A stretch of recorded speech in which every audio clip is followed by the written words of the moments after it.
You're listening to WZYE 95.9 FM. You are listening to WZYE 95.9 FM. The most influential name in Caribbean radio in the tri-state area.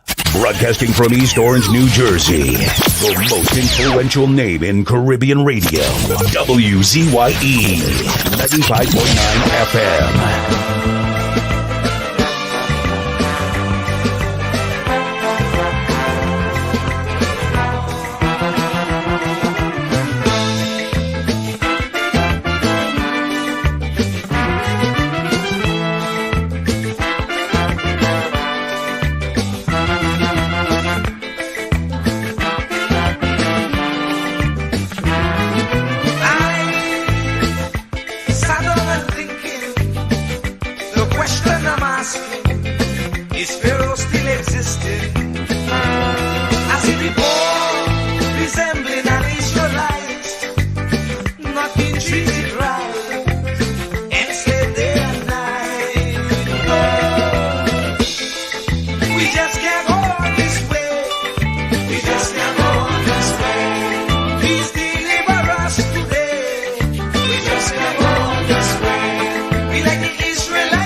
They confuse us with so much life. Just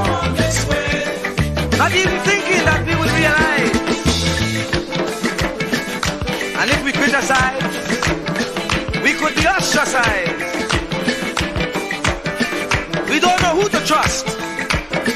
That's why I say, Lord, please listen to this prayer that comes from before.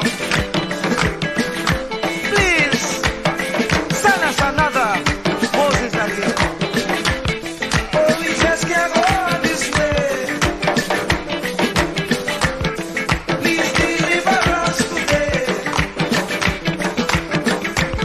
Time to make them oppress us stay. So the children could see their way. Make them get on their knees and pray. Then I'll be up to judgment day. Oh, just can't make it this way. Please deliver us today.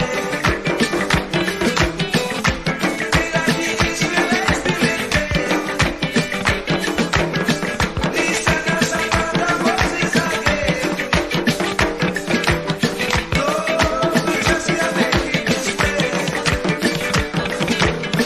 Yes, deliver us today. Oh, we just can't go on this way. No, we just can't make it this way. Please listen to what I say. Yes, hurry up with judgment day. We just can't make it this way. No, we just can't make it this way. Must we get old and gray? And the children can't see their way. Oh, we just can't make it this way. Oh, we just can't make it this way. We like the Israelites did it there. Please send us another Jesus again. Oh, oh, oh, oh, oh, oh. Oh, oh, oh, oh, oh, oh. Oh, oh, oh, oh, oh, oh.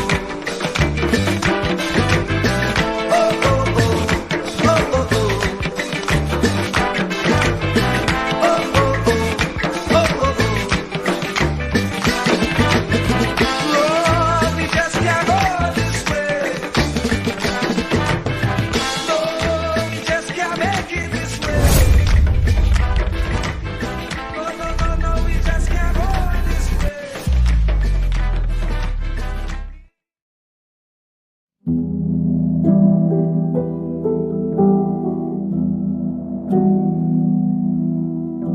Do not categorize the blessing by colors.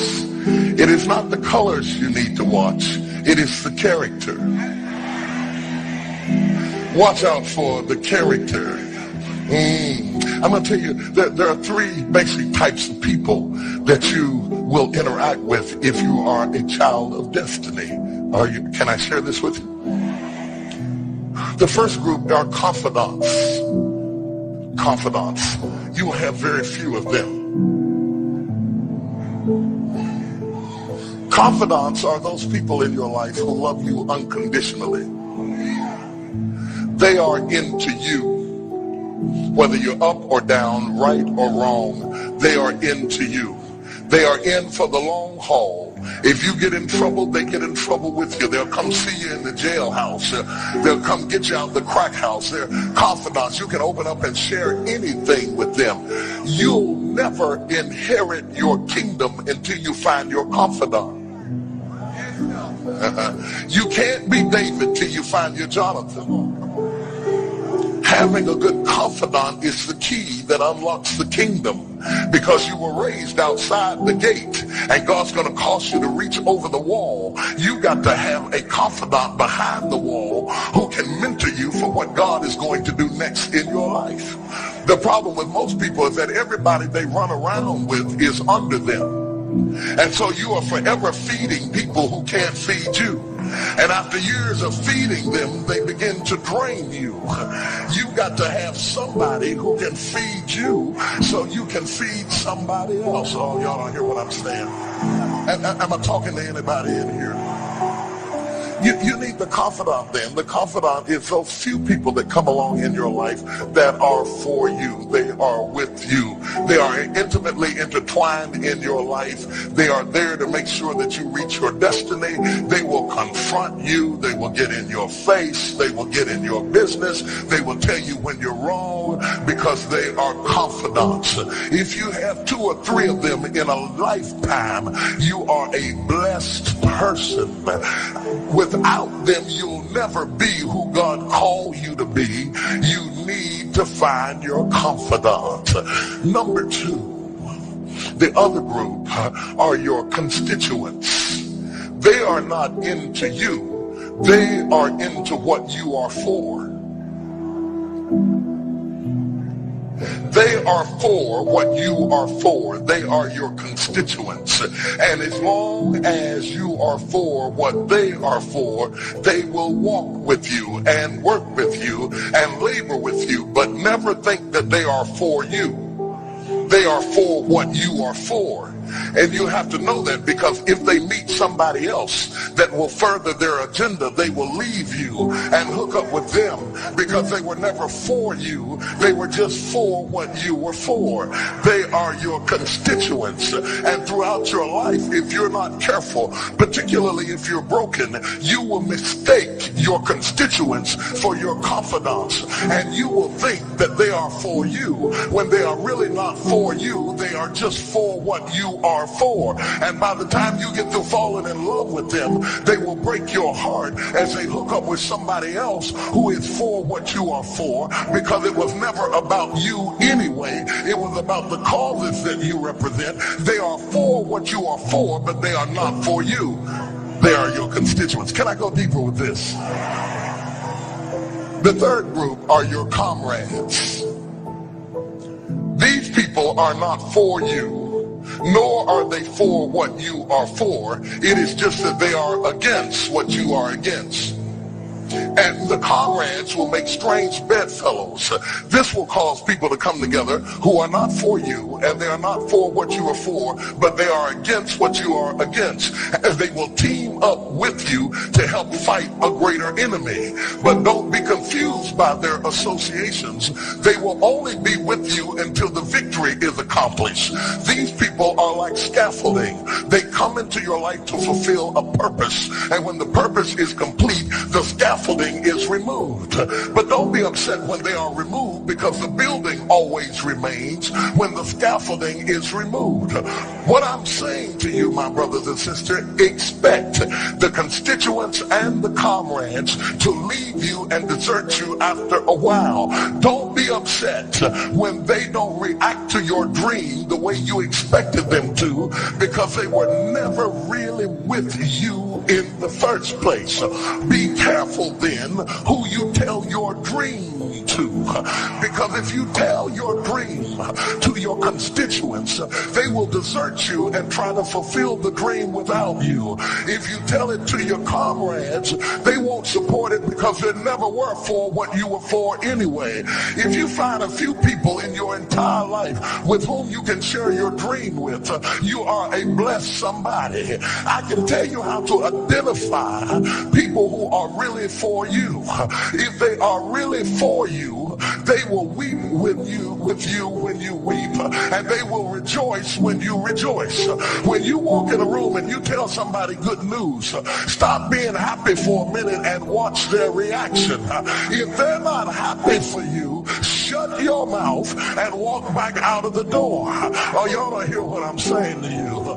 Oh yeah, because when they are really connected to you, they will be happy for you when you share your dream. Find somebody, look them in the eye and say, are you happy for me? If you don't get the right reaction, don't tell them anything else. You need somebody who's really going to be happy for you. I don't want just anybody praying for me. I don't want none of them haters praying for me, because you know you hate me and you don't want me to succeed. I want somebody praying for me who really wants me to be blessed, who wants me to be an overcomer, so you can put up your oil and stop speaking in tongues, because you know you never did speak to me anyway, and ain't no need in you coming up here in this hospital like you gonna pray some cancer up off of me. I'd rather have somebody who really loves me lay across the bed and rebuke the devil. And God is so faithful, he'll always give you somebody.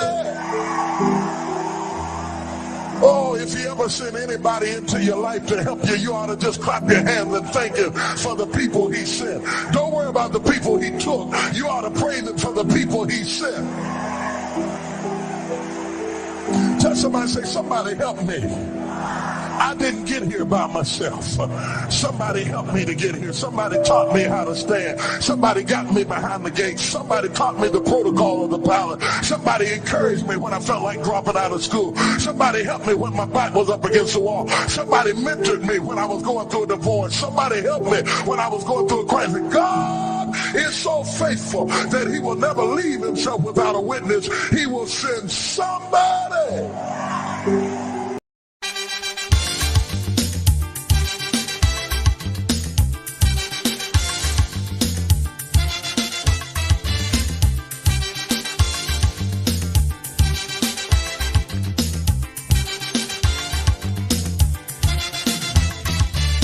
You get up one morning, your elders have something, you don't know how they get it, but you want to use it.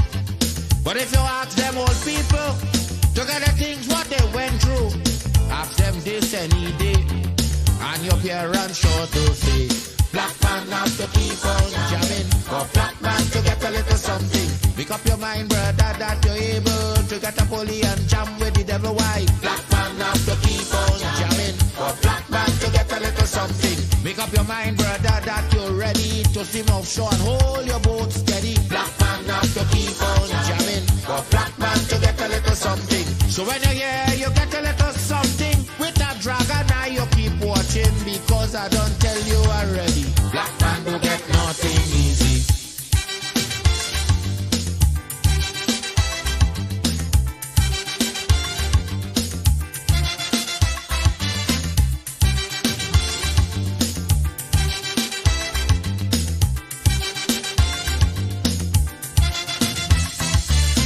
You get up one morning, and oil money running.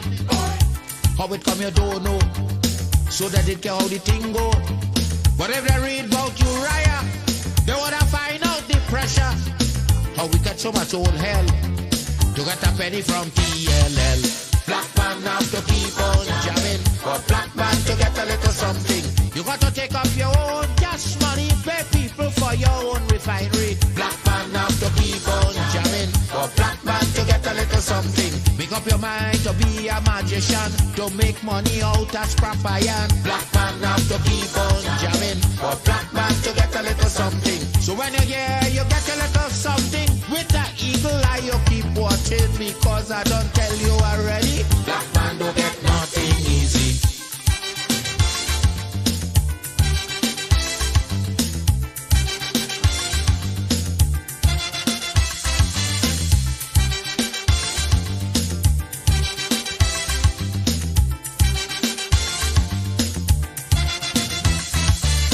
We got up one morning, independence happening, getting the thing come easy.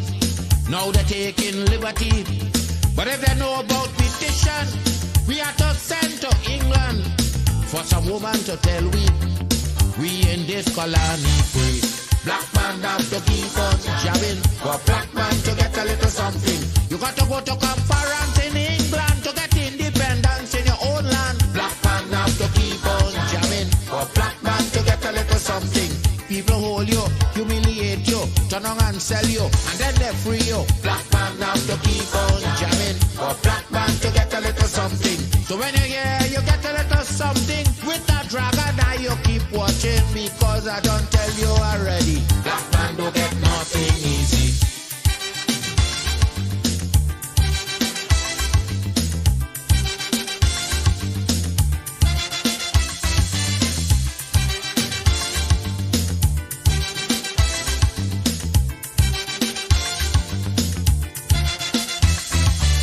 So when a black man gets something, he got to start thinking. You get it there easy. You got to practice economy. From getting licked from the slave master to become the landowner, brother, is a terrible journey. Back with plenty brutality.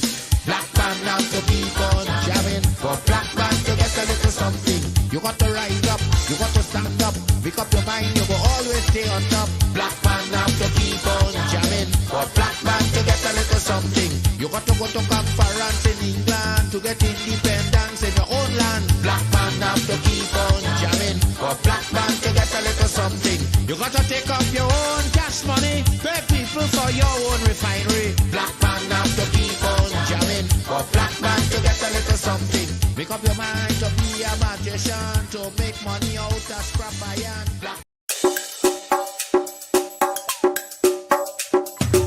Keep me as the apple of thine eye. Hide me under the shadow of thy wing. O Lord, my Savior. It's so hard to deal with personal struggle. It's so sad when you feel alone in your trouble. It's real hard when you want to talk to a brother. It's so bad because of how some look at you after. So Jesus, come and be while you fix it. Come and be while you fix it. Come and be while you fix it. Jesus, come and be. Come and be while you fix it. Come and be while you fix it. Come and be while you fix it. Jesus, come and be. Cover my head.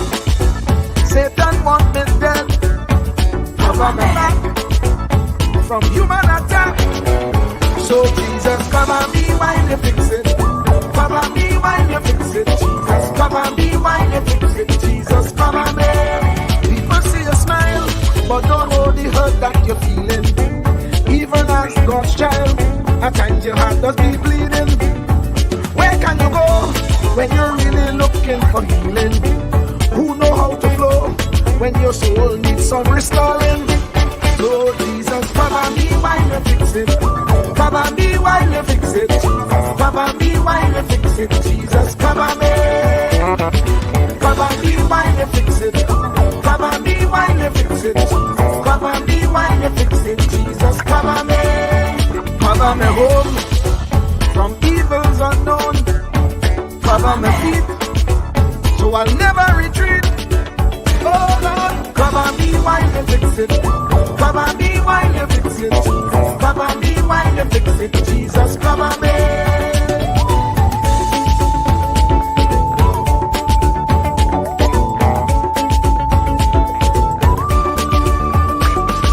Cover my brother, cover my sister, them who under pressure. Cover the preacher, every church worker, the young believer. Cover the worship leader and intercessor, every gospel minister. Cover. Jesus alone is the one who has the real answer. The one on the throne is the true and loving Father. He will hold your hand and keep you from going under. He will make you stand and let you know he's a fixer. Come and be while you fix it. Come and be while you fix it. Jesus, come and be while you fix it. Jesus, come and be. Come and be while you fix it. Come and be while you fix it. Come and be while you fix it. Jesus, come and be. Cover my mind. You know the struggle sometimes. Cover my mouth, that the wrong thing wouldn't come out. Oh Lord, cover me while you fix it. Cover me while you fix it. Cover me while you fix it. Jesus, cover me. Cover the Christian in the midst of aggression with the power of your right hand. Jesus, cover them helpless children. Jesus, defend them. Send help from heaven. Jesus, cover all them radio stations that blessing the nation. Grant divine protection. Jesus, cover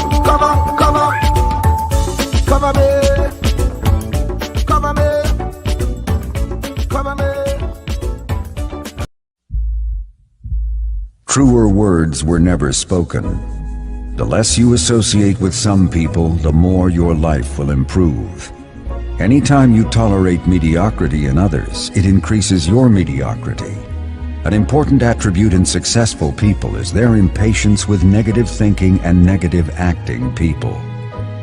As you grow, your associates will change. Some of your friends will not want you to go on. They will want you to stay where they are. Friends that don't help you climb will want you to crawl. Your friends will stretch your vision or choke your dream. Those that don't increase you will eventually decrease you. Consider this. Never receive counsel from unproductive people. Never discuss your problems with someone incapable of contributing to the solution, because those who never succeed themselves are always first to tell you how. Not everyone has a right to speak into your life. You are certain to get the worst of the bargain when you exchange ideas with the wrong person. Don't follow anyone who's not going anywhere. With some people you spend an evening. With others, you invest it. Be careful where you stop to inquire for directions along the road of life. Wise is the person who fortifies his life with the right friendships. If you run with wolves, you will learn how to howl. But if you associate with eagles, you will learn how to soar to great heights. A mirror reflects a man's face, but what he is really like is shown by the kind of friends he chooses. The simple but true fact of life is that you become like those with whom you closely associate, for the good and the bad. Note, be not mistaken. This is applicable to family as well as friends. Yes, do love, appreciate, and be thankful for your family, for they will always be your family, no matter what. Just know that they are human first, and though they are family to you, they may be a friend to someone else and will fit somewhere in the criteria above. In prosperity, our friends know us. In adversity, we know our friends. Never make someone a priority when you are only an option for them. If you are going to achieve excellence in big things, you develop the habit in little matters. Excellence is not an exception. It is a prevailing attitude.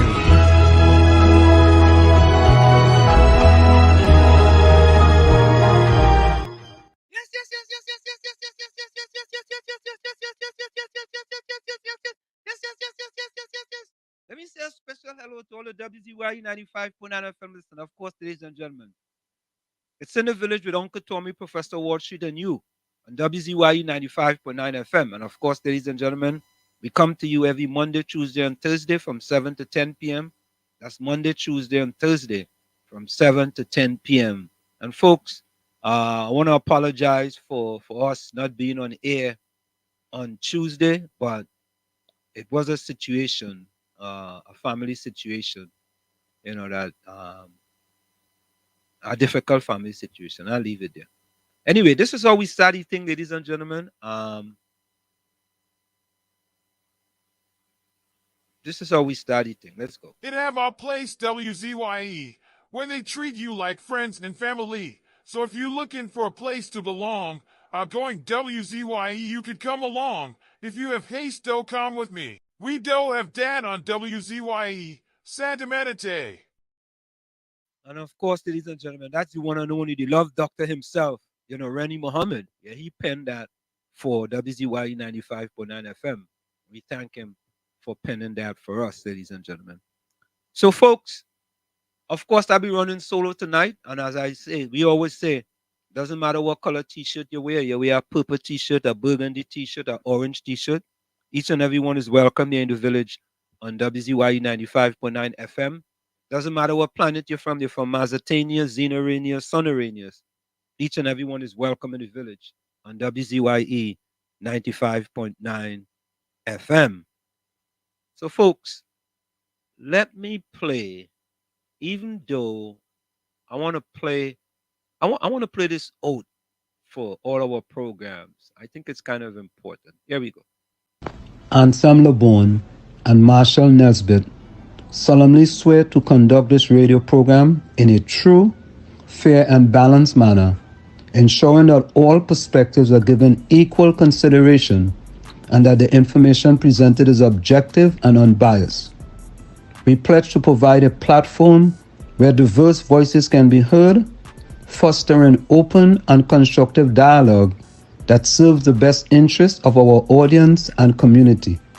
Our commitment is to uphold the principles of journalistic integrity and ethical broadcasting throughout the duration of this program.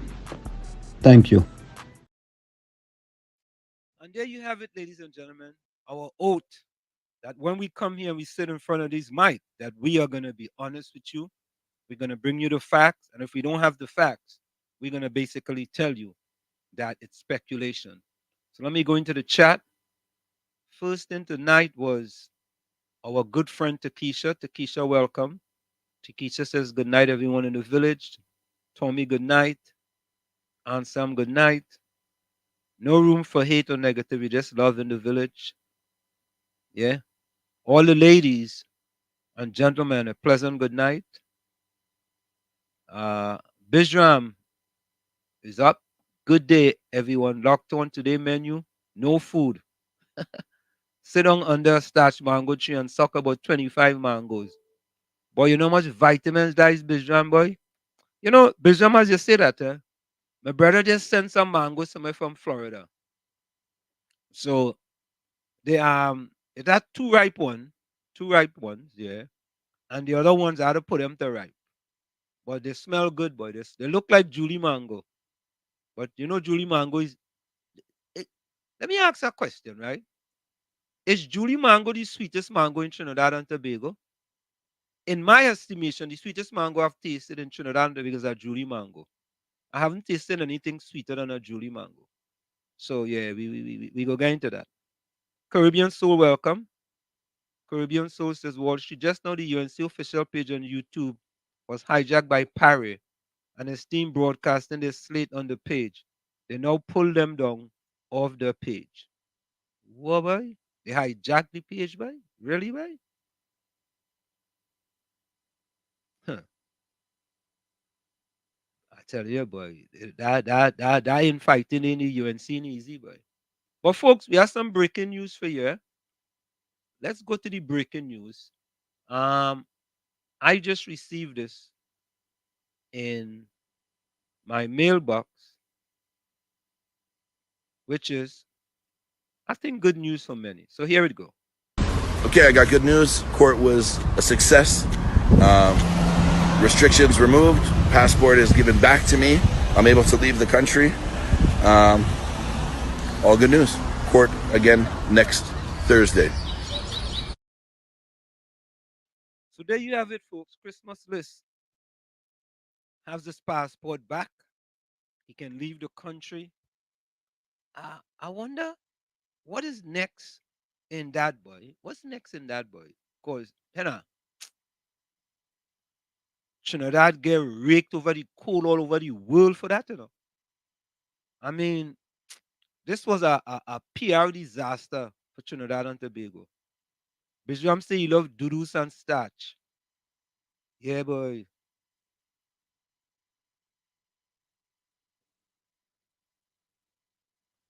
Um, what's going on in America where it concerns the COVID? I saw on Aisha Wells program as a doctor being questioned and holding him to account.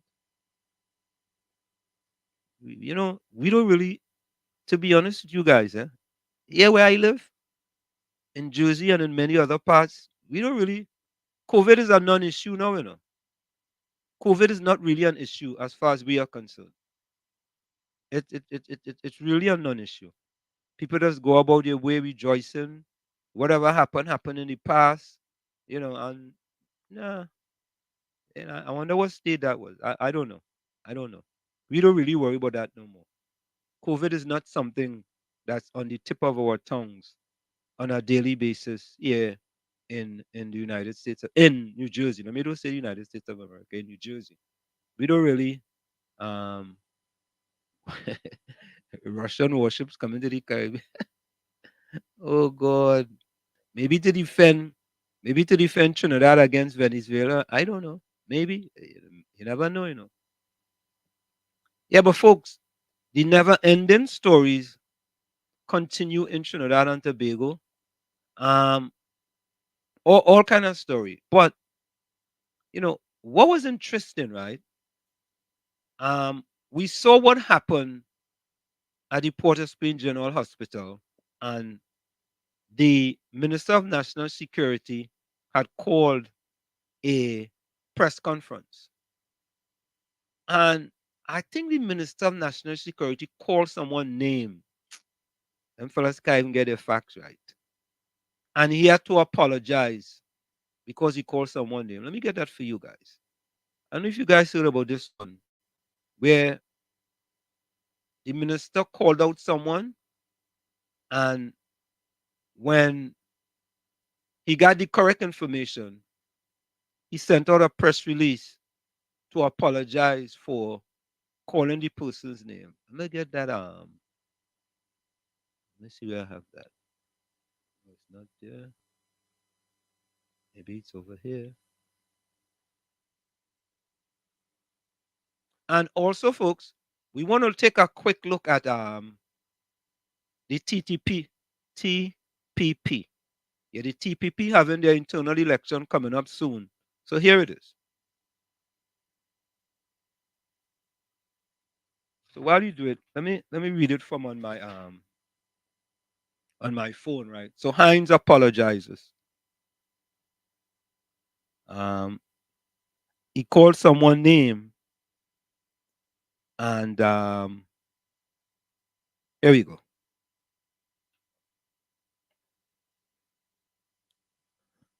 June 5th, Government of Trinidad, Republic of Trinidad and Tobago, Ministry of National Security, public withdrawal of statement made in reference to Mr. Tufik Ali. A news conference was held on 4 June 2024 at the Ministry of National Security, Temple Court 1, Abercrombie Street, Port of Spain, to discuss matters of national security. As part of my contribution to the media, I suggested that Mr. Tufik Ali was identified in a court affidavit as the gun dealer who was unable to produce his records when required to do so by the police, and explained that the said records were stolen and no report was made to the police. I here state that that aspect of my statement was erroneous, as Mr. Ali was not identified in the court document as the dealer. The statement, therefore, being erroneous, is hereby withdrawn. So think about that. Think about that. The Minister of National Security, the Minister of National Security goes on a platform, calls a person name. Th- Do they really do any type of homework or investigation before they go out and make statements? You make a statement, then you have to come back and apologize for that statement that you made. What are the statement that you have made that it's questionable? What are the statement? So, folks, just in case you don't know, I'll be flying solo tonight. Just Professor Warshoot and you on WZYE 95.9 FM. So here we have it. The Minister of National Security, right, making a statement and then having to apologize for the state. But you know what? I go give him credit for one thing. I'll give him credit. At least he realized he made an error and he apologized for it. On the other side, his leader has made several errors. Now, I'm not sure if he has ever apologized for any of his errors. I know when he made an error with Robert Amar, he never apologized for it, right? Because he tell Robert Amar he wasn't telling the truth. I don't know if he ever apologized at some point in the future, but at least I will give him credit for that. He did apologize. So, you had to get him a little credit when credit is due. He made a mistake. Whoever gave him the information gave him wrong information. He went with the information. The information proved to be incorrect, and he apologized for it. So I could buy that. Okay. Well, well, a Caribbean soul. He wonder. You wonder for what that Russia warships is coming to the Caribbean? I don't know. Darren Red says Heinz can expect a lawsuit. Yeah, if I was the guy, seriously, I would have sued him for slander. Because you in a big press conference when you call my name big and bad, right? And you throw me under the bus.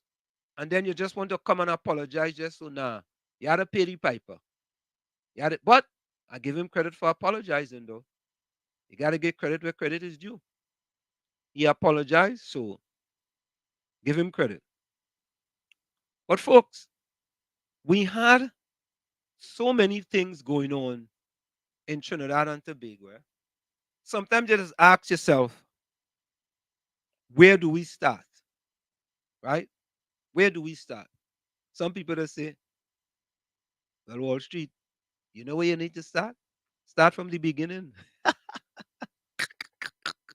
Oh God. Don't start from the end, start from the beginning. So let me start.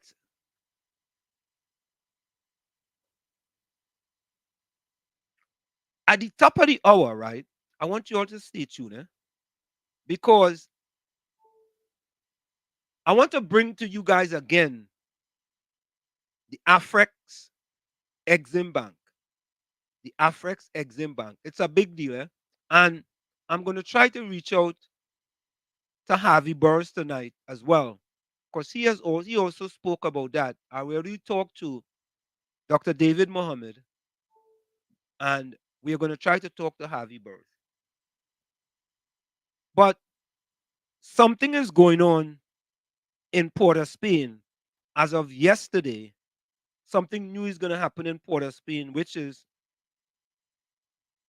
I, I'm second guessing myself whether it's a good thing or whether it's another way to dip into people's pocket to take monies that they don't have.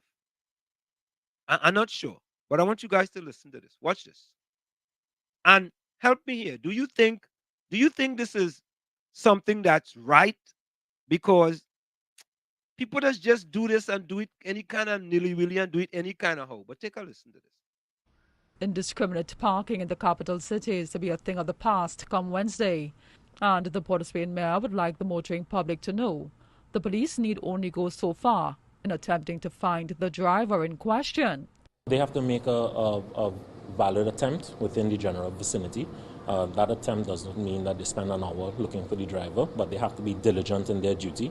Vehicles parked in contravention of parking signs, parked illegally at street corners, pedestrian crossings, fire hydrants, bus stops, taxi stands and gateways will be towed and impounded at Dock Road off Ryson Road. The release fee is $500, plus an additional fee of $200 for each day or part thereof that the vehicle is kept in custody. Only cash payments will be accepted at this time. The monies collected from this initiative, would this be coming back to the corporation? So all of the monies coming will be collected by the Commissioner of Police, and the Commissioner of Police has the authority to utilize those funds to defray any expenses, and then the rest of the funds go deposited with the Comptroller of Accounts. Members of the public who wish to make claims of damage to their vehicles or file other complaints are advised to make a report to the city police. Any member of the public that feels aggrieved has avenues available to them, and I would encourage every member of the public, if they feel aggrieved, to make the best use of the avenues available to them. The move comes as operators of emergency vehicles are said to encounter challenges navigating the streets of Port of Spain, among other logistical issues. But the mayor says the corporation will ultimately be moving to implement toll parking on the streets of Port of Spain. In October last year, we began the exercise with the traffic management branch of reinstalling signage in the city as well as road markings. There may be some areas where those signs have been vandalized, and as we go about with this activity, if we identify any of those areas, we communicate with the traffic management branch so that they can reinstall those signs. The next phase now is the parking enforcement. So the signage has gone back up. We've sensitized the public. We move now to parking enforcement, and once that's completed, we'll be well on our way to implementing paid parking, which is the directive of the Prime Minister. The mayor was speaking following the first quarterly mayor's inspection parade today. Vanessa Cutting, TV6 News. Think about this, right? The man last sentence says it's at the instructions, and maybe I'm paraphrasing, at the instructions of the Prime Minister. So, oh God. But folks, I have to be honest, I think parking in Port of Spain is a kind of disaster, and something have to be done to correct it. Something have to be done. But I have a bigger question. I'm wondering who is going to get that contract to put in them parking meters? Who is going to get the contract to put in the parking meters? Or, you know what? That question is redundant, because I already think that contract has already been given out already. That contract has already been given out. So, I'm wasting my time asking that question. That is a waste of time, because I'm sure, I'm speculating here, but I'm sure the contract for those parking meters have already been given out, because that's a nice contract, Because if they're going to do parking meters in Port of Spain, I'm sure they're going to have to do it in San Fernando. They're going to do it in different parts of the country. So that is a that could be a very lucrative contract there by whoever gets that contract. And I'm waiting to see. I'm waiting to see. But not only that, another thing happened in Port of Spain where there was a protest in Port of Spain by the people who collect garbage in Port of Spain. And it just amazes me that every single day in Trinidad and Tobago, there seems to be something that's problematic. Now, I see that the IMF issued a new report on Trinidad and Tobago, right? And it seemed that they have gotten a good report from the IMF, right? And we have to give credit where credit is due. If they get a good report from the IMF, right? The only thing you can say now, based on what the Auditor General told us about them fudging the books, right? There's a possibility that the information they gave the IMF was misleading information. That could be a possibility. And if the IMF had to go to the Ministry of Finance to get that information, there's a great possibility that the Ministry of Finance gave them information that was misleading, because I am sure if the IMF get a report, I don't think the IMF do an audit of the report like how the Auditor General does. Yeah? So if they give the IMF certain things and IMF added up and they say, yeah, well, the country heading in the right direction, that is what the IMF is going to come out and tell the people. So I am very skeptical that a great report by the IMF is truly what's happening in Trinidad and Tobago, based on what the Auditor General told us with respect to the last report. Because if they can do that here inside Trinidad and Tobago, I'm saying here inside Trinidad and Tobago, what else can they do? In order for them to look good, you know, they give the IMF good stuff, right? So I don't think that's far-fetched, but people might say, yeah, that's far-fetched. Enjoy, welcome, right? So there's a possibility, I'm saying, that the numbers that are given to the IMF, right, unless those numbers have been audited by someone before they are given to the IMF, then we can believe it. If not, if they are taking those numbers directly from the Ministry of Finance, I don't think, we can be skeptical about those numbers. Very, very skeptical. Right? And you can't blame people. By the way, what is the What is the status with respect to the Auditor General report? I think the last time the Auditor General now is taking the Minister of Finance to court because he wants to do an audit of the Auditor General's department. And I think she's taking him to court. Boy, it in the last 9 years, I want to think most of the independent institutions in Trinidad and Tobago are no longer independent. Most of the independent institutions that's supposed to be independent have been corrupted, totally corrupted. Not only corrupted, but conflicted as well, right? And this independence seems to be out the window, gone, long gone, over with. But I wanted to tell you guys about that. So here is my good friend again. My good friend, Mean Gene Julian. He comes in early tonight, very early tonight, and his first statement, he didn't even say good night. He didn't even say good night, you know. He didn't say good night, Wall Street, good night, Uncle Tommy. Or he didn't say, Wall Street, where's Uncle Tommy? But he comes in. He comes in, blazing. Wall Street, sometimes I wonder about you. Good night, Mean Gene Julian. How are you doing? Yeah? But he comes in. Wall Street, what? Mean Gene, can you explain yourself? What do you wonder about me? I don't understand that. What do you mean by that? Because sometimes you just put some cryptic message. Sometimes I had to get Tommy to translate it.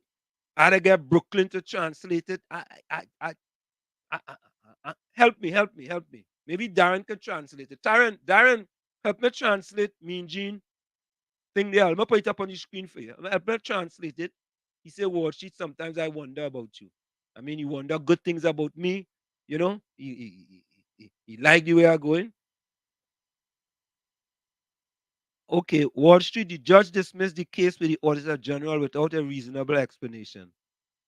Dismissed the case that she had against Imbert without a reasonable explanation, or that Imbert had against her. Which one it is? Right? Yeah. But Darren Sensei here, or anybody in the chat, could they help me with this statement by Minji? Sometimes I wonder about you. I wonder what he does wonder about me. I'm just asking because I don't know. Right? Are you saying, Mean Gene, because I talked about the IMF and not believing what the IMF says, you wondering about me? If the Auditor General didn't tell us all the things that happened, as a matter of fact, Mean Gene Julian, did you know that there was over $20-something million paid for the DPP offices that they never occupied? Did you know that, Mean Gene? Did you know that a sitting MP was paid over $750,000 in rent? Did you know that? If the Auditor General didn't tell us. Did you know about the $2 or $3 billion error or missing? If the Auditor General didn't tell us about that, and all the other errors. So why it is not easily for a person to say, if you could make all them errors within Trinidad and Tobago, why you can't cook the books to tell you IMF, look the IMF coming. Here what we go do, look the IMF coming, and we go get the IMF what they want. All you fix that up. Get them what they want. IMF come, oh wow, wonderful. Yeah, you guys said you had 10 billion in revenue. Oh yeah. Where's the statements? Oh, look the statements. Yeah, 10. Oh, okay. Yeah. They got 10 billion in revenue. Yeah. Okay. Yeah, I mean, Gene. So how could you believe whatever they tell you and they're making $1 billion in errors? In errors, missing, taxpayers' money gone. And then you know what? They want to go and wreck your car now in Port of Spain. Wreck it. Just so they're starting back to wreck your car. And worse than that. Worse than that. Mean Gene. Sit up. Poor people. Poor people. Eh? Poor people. Who gonna suffer? And we have an editorial on that too. I have an editorial on that, Mean Gene. Who gonna suffer? Mean Gene ain't gonna suffer, you know. No. Yeah? Sometimes I wonder about you. Yeah. Look, my friend come. Fuck this damn just like Mean Gene. He didn't even say good night. He even come and say good night, Wall Street. Good night. How are you? Do like the other people now, Fox. But you and Mean Gene, like, all you better put on that glass and all you fan, you know. Put on that glass. Fox, welcome. CNC3 Television, Trinidad and Tobago, embattled Auditor General Jawanti Ramdas has denied permission to pursue the lawsuit over an ongoing probe into a recent impasse between her office and the Ministry of Finance. Okay. I wonder if she could take that to the Privy Council. Because all you know the PSA kind them to the Privy Council, and all you know when they go to the Privy Council, what is happening? All you know the track record there.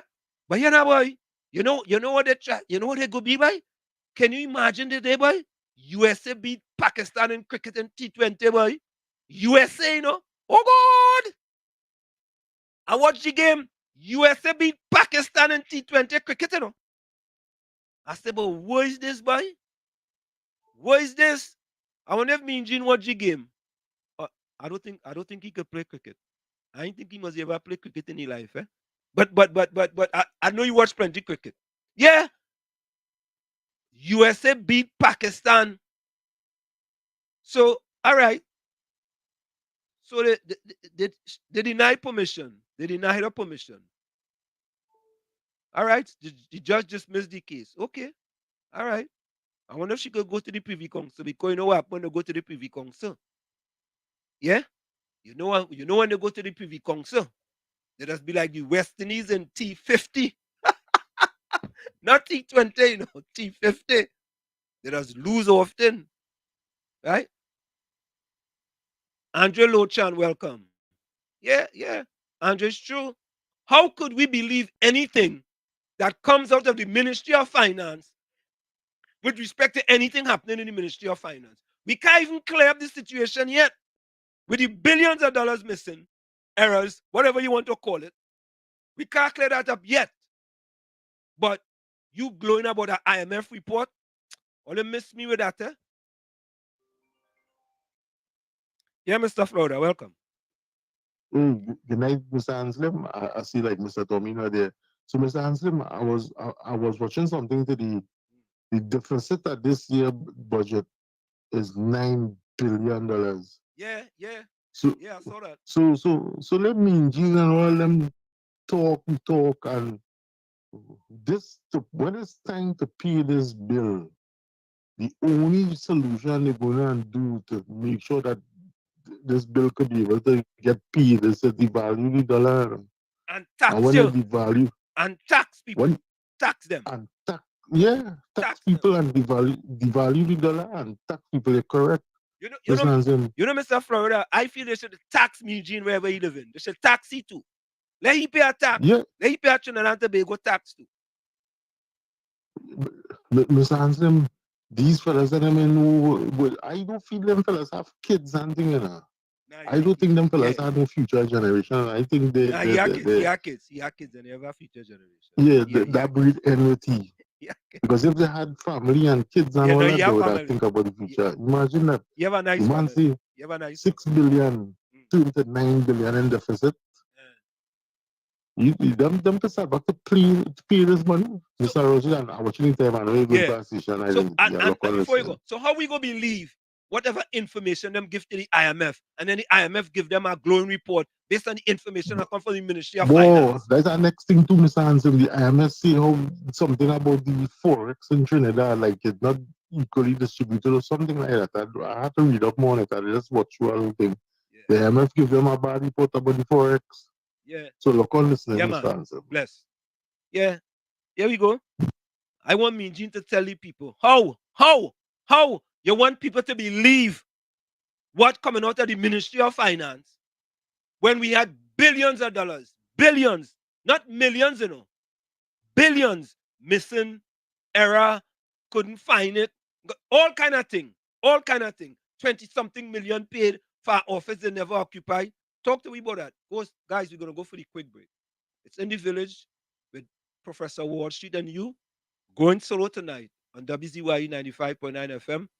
Tommy will be back with us on Sunday, bright and early. Stick and stay, don't go nowhere. And I want me to listen to this song we're going to play right after this. Stick and stay. We'll be right back. You're listening to WZYE 95.9 FM. You are listening to WZYE 95.9 FM, the most influential name in Caribbean radio in the tri-state area. Broadcasting from East Orange, New Jersey, the most influential name in Caribbean radio.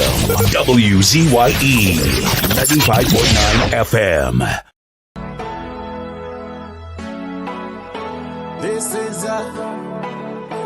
This is oh Lord, Trinidad and Tobago. This is DJ Bravo. I'm hurting you know. This is a sad place. My country turned into a sad place. When I look around, it's only sad face. Our country turned into a sad place. All I see in front of me, nightmares turn into reality. Like somebody build a monster factory. Parliament up in parliament economy. But let the moderator sin another body in a drain. Somebody girl child missing, another rape again. And next road stain with somebody's sunburn. Who take the F out of Port of Spain? This is a sad place. My country turned into a sad place. When I look around, it's only sad face. Our country turned into a sad place. Now with the love, with the vibes, with the hope. Now tell me something, how we really want we cope. When the children breathing in too much gun smoke. And the Coast Guard can never see a boat. You're sounding like some goats when they come looking for votes. Say to empty promises, reading like a horoscope. Justice for sale in a fat envelope. Politically, all the answers is a joke. This is a sad place. My country turned into a sad place. When I look around, it's only sad face. Our country turned into a sad place. All I see in front of me, nightmares turn into reality. Like somebody build a monster factory. Parliament up in parliament economy. But let the moderator sin another body in a drain. Somebody girl child missing, another rape again. And next road stain with somebody's sunburn. Who take the S out of Port of Spain? This is a sad place. My country turned into a sad place. When I look around, it's only sad face. Our country turned into a sad place. It doesn't matter the religion, the color, the creed, or the race. It's our responsibility to take care of our place. Champion.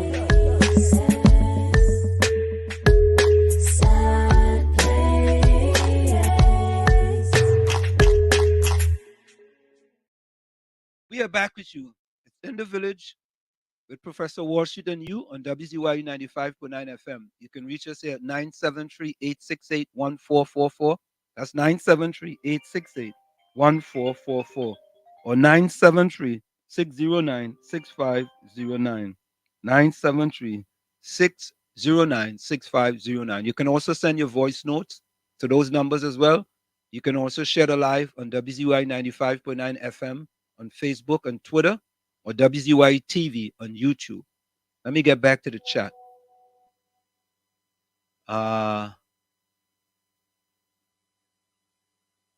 Fox Islam says, Konishi, Washington, Wall Street. What is that? What is that? You just like your friend Mean Gene. Always be pretending that. What was the answer to Fox Islam?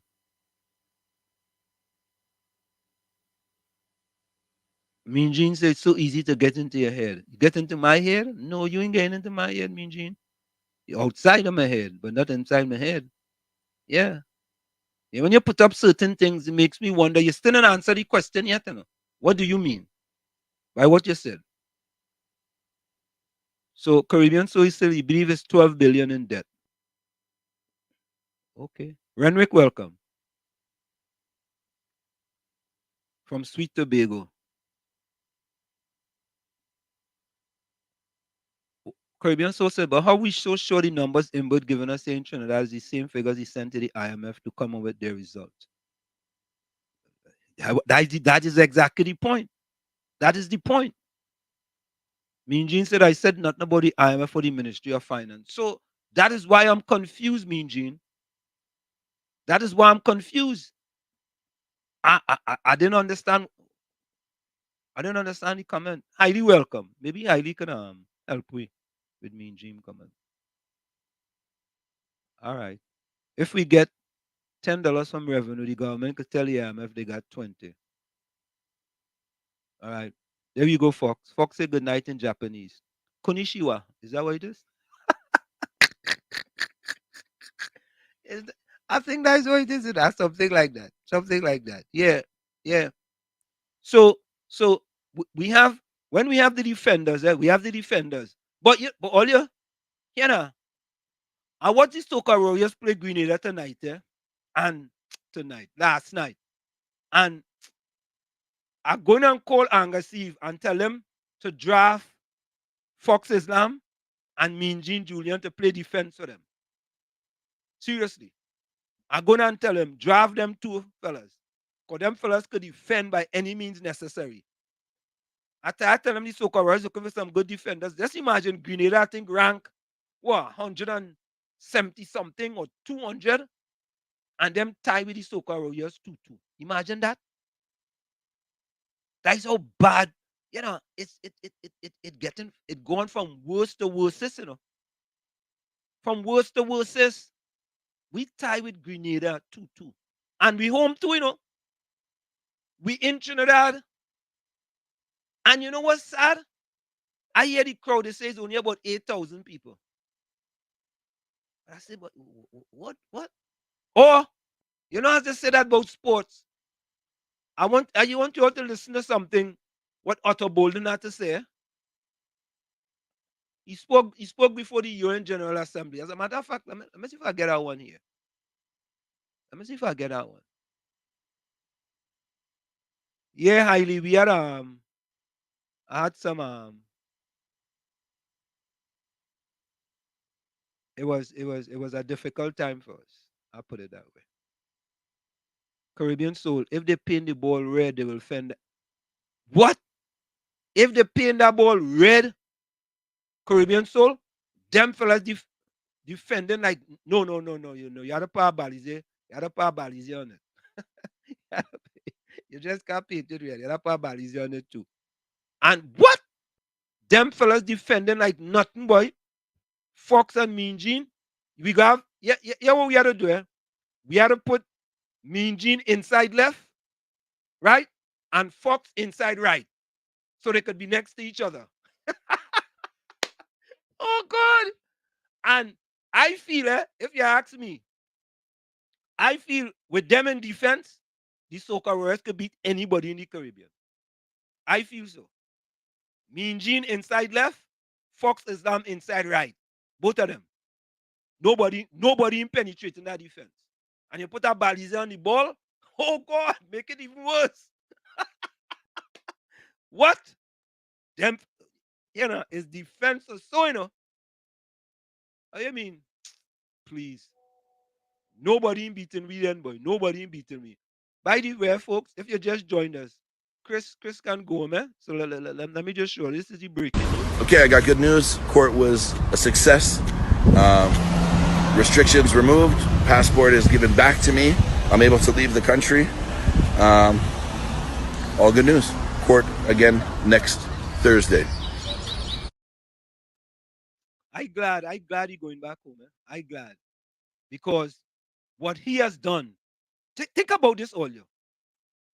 All you see Hines, and I think the commissioner of police was there when those people got shot in the hospital. Hines come out, what was it? 12 a.m. in the morning? And the commissioner of police come out too.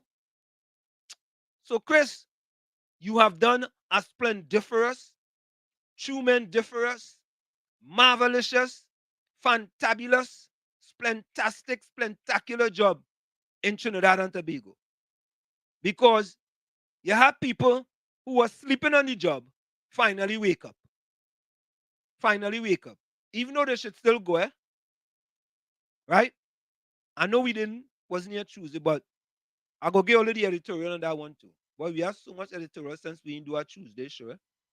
So much editorial. But let me say, I am happy to see that Chris is released and he's going to go home to his family and leave Trinidad and Tobago. And you don't have to worry about Trinidad and Tobago again. However, he have left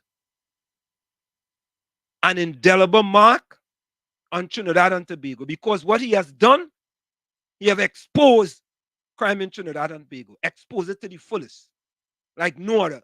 Just imagine, man, take 2 weeks, and he exposed them so.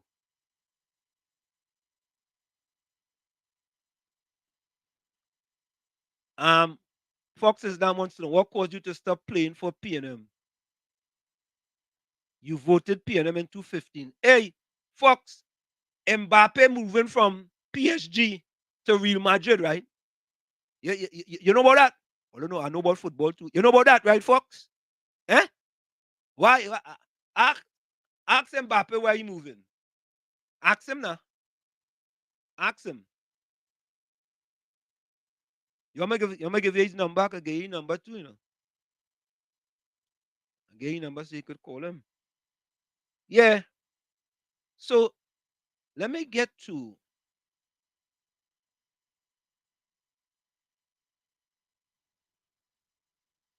Darren says, you know, it's very sad that our country has now become a communist country, that of North Korea and Venezuela, where freedom of expression or freedom of speech doesn't exist. Listen, people can say what they want. You see, in America,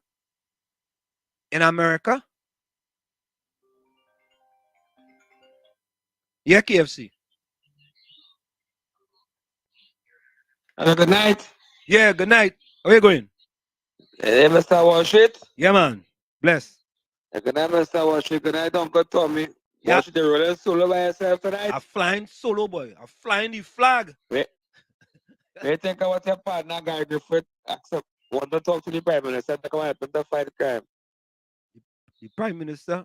You think the Prime Minister? Yeah, no, I hear about it, but you think the Prime Minister? Yeah, we have something. We have a video on that one too. You think the Prime Minister want to listen? Prime Minister done put me in garbage already. Long time. You don't want to listen to none. You want nobody fight crime? You want to part of Guy Griffith? Yeah. Yeah. You want to part of Guy Griffith? You want things to continue the way it is in Trinidad. That's what it is. But I love to understand. I just checking in. Yeah, man. Bless. Thing in there, man. Yeah, all right. Love. Yeah, love. Yeah. Yeah. Yeah. We supposed to have freedom of speech. Let's see the woman the other day, the Trinidadian woman who said she didn't like Biden and she didn't like Trump and she was protesting a one-woman protest. Let's see that? She had to get no permit to do that. She had to get a permit to do that. What permit? Judy said the only man get hands off his Bamsi to talk is Mr. Christmas List. Expose the lawlessness in TNT. Thank you. Safe trip. Judy, full 100. Yeah. Mr. Florida, welcome. Good night again, Mr. Anson. Mr. Anson, I have a question for you. I know you're by yourself doing the show.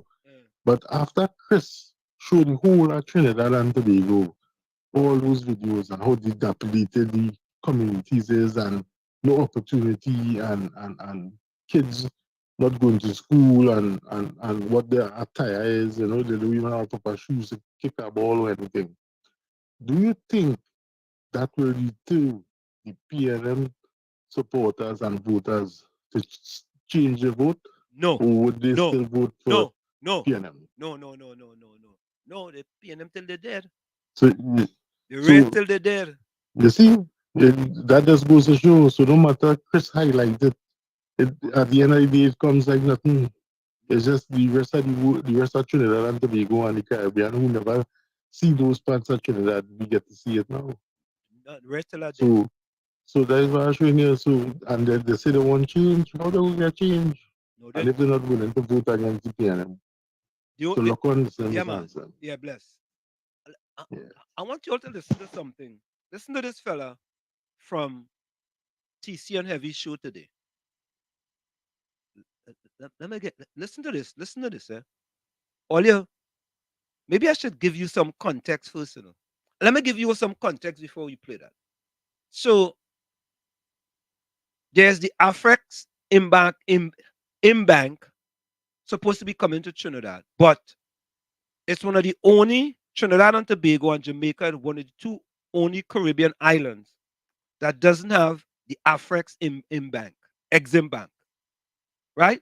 Now, before we get to that person, I want you guys to listen to this. This is a video on the bank. Listen to this. It all began in 1619 when the first Portuguese slave ship, the São João Bautista, docked on the shores of present-day Luanda in Angola. And the pillars of diverse African economies were stolen away, bound in chains, and taken to strange lands. A tiny scar on the hip of Africa was to metastasize into a continental cancer. Our trade in gold, ornaments, spices, and agricultural commodities was replaced with trade in our people. The agents of Africa's development became instead the engines for agricultural and industrial revolutions elsewhere. But despite the tragedy, we always hoped for the return of our people. We hoped for the restoration of African dignity. We hoped for the total emancipation of all Africans. We knew that to free ourselves, we must first free our minds. And this thirst for freedom, this quest for reunification, gave us the energy and armor to confront colonialism. Through relentless sacrifice, the battle was finally won in and around the 1960s. One by one, African countries cast off colonial domination to become independent states. The reunification journey began. The birth of Afrexim Bank in 1993 to transform Africa's trade. The declaration of the diaspora as Africa's sixth region in 2016. The historic declaration of the Year of Return by the government of Ghana in 2019. And heritage restitution, all combined to become the unassailable force powering the emergence of a new Middle Passage. Emergent, a new Africa stretching beyond geographic boundaries to the Caribbean and beyond, to become the Afri-Caribbean continent. Powered by Afrexim Bank's diaspora strategy, new Middle Passages are emerging, built on trade in goods and services, investment and economic opportunities. This reunion has been celebrated far and wide. In December 2020, the historic first direct flight carrying Nigerian government officials, businessmen and tourists flew from Lagos to Sangster International in Jamaica. And in September 2021, the African Union and CARICOM held the first Africa-CARICOM Summit under the theme Unity Across Continents and Oceans, Opportunities for Deepening Integration. That momentous occasion was followed by the celebration of the Afri-Caribbean Trade and Investment Forum, with the convergence of over 1,000 African and Caribbean business people, policymakers and governments in Barbados to nurture new trade, investment and economic ties. Forging ahead with a common purpose for shared prosperity, the two regions have determined never to look back. Afreximbank offers the bond that binds them together, with a partnership agreement now in place that makes CARICOM states, members of the bank, benefiting from its development programs. Barbados was the first CARICOM country to sign up to the agreement, with an additional 10 countries signing at or following the inaugural Afro-Caribbean Trade and Investment Forum in 2022. The bank was invited to the 44th regular meeting of the Conference of Heads of Government of the Caribbean Community, which was held in the Bahamas in February 2023, with Professor Orama making history as the first head of an African institution to address the CARICOM heads of government. Caribbean heads of state were also prominent at the first gathering of Global Africa at the recent Afreximbank annual meetings, where the Honourable Mia Amor Motley, Prime Minister of Barbados, and the Honourable Philip Davis, Prime Minister of the Bahamas, and then Chairman of CARICOM, each delivered a keynote address. And the Honourable Ralph Gonsalves, Prime Minister of St. Vincent and the Grenadines, featured as a panelist. Afreximbank is opening its CARICOM office in Barbados and has approved an initial $1.5 billion limit for the region, expected to rise to $3 billion, catalyzing new investments in trade, tourism, and industrial infrastructure in the region. Many major African companies today are already successfully doing business across the CARICOM region or are engaged to commence in the near term. And this year, the second Afro-Caribbean Trade and Investment Forum, Active 2023, comes to Guyana. A new middle passage has truly emerged, bustling with shared opportunities for growth and prosperity. In the celebration and support of this, after 400 years of the arrival of the Sao João Bautista, and in accord with the Oseg Yefo, Dr. Kwame Nkrumah, we say, never again. Forward ever, backwards never. So the question is this: where is the blackest man in Trinidad and Tobago? His words, not mine. Where is he on the Afreximbank? Where is he? Where is he? So all you know me, it led me to do an editorial on that. So here is my editorial. The strategic advantage of Trinidad and Tobago joining Afreximbank, an editorial by Professor Wall Street.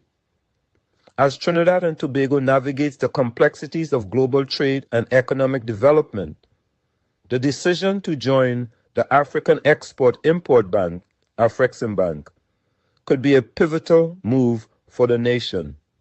Here are 10 compelling reasons why Prime Minister Dr. Keith Rowley's signature on the Afreximbank agreement would be beneficial for the country. 1. Enhanced trade opportunities. Joining Afreximbank would open doors to new markets in Africa, fostering trade relations and diversifying Trinidad and Tobago's trade partners. 2. Access to financing. Afreximbank provides financing solutions that could help Trinidad and Tobago's businesses expand their operations and enter new markets, particularly in sectors like renewable energy, tourism, and agriculture. 3. Economic diversification. By tapping into Afreximbank's resources, Trinidad and Tobago can accelerate its economic diversification efforts, reducing reliance on oil and gas revenues. 4. Infrastructure development.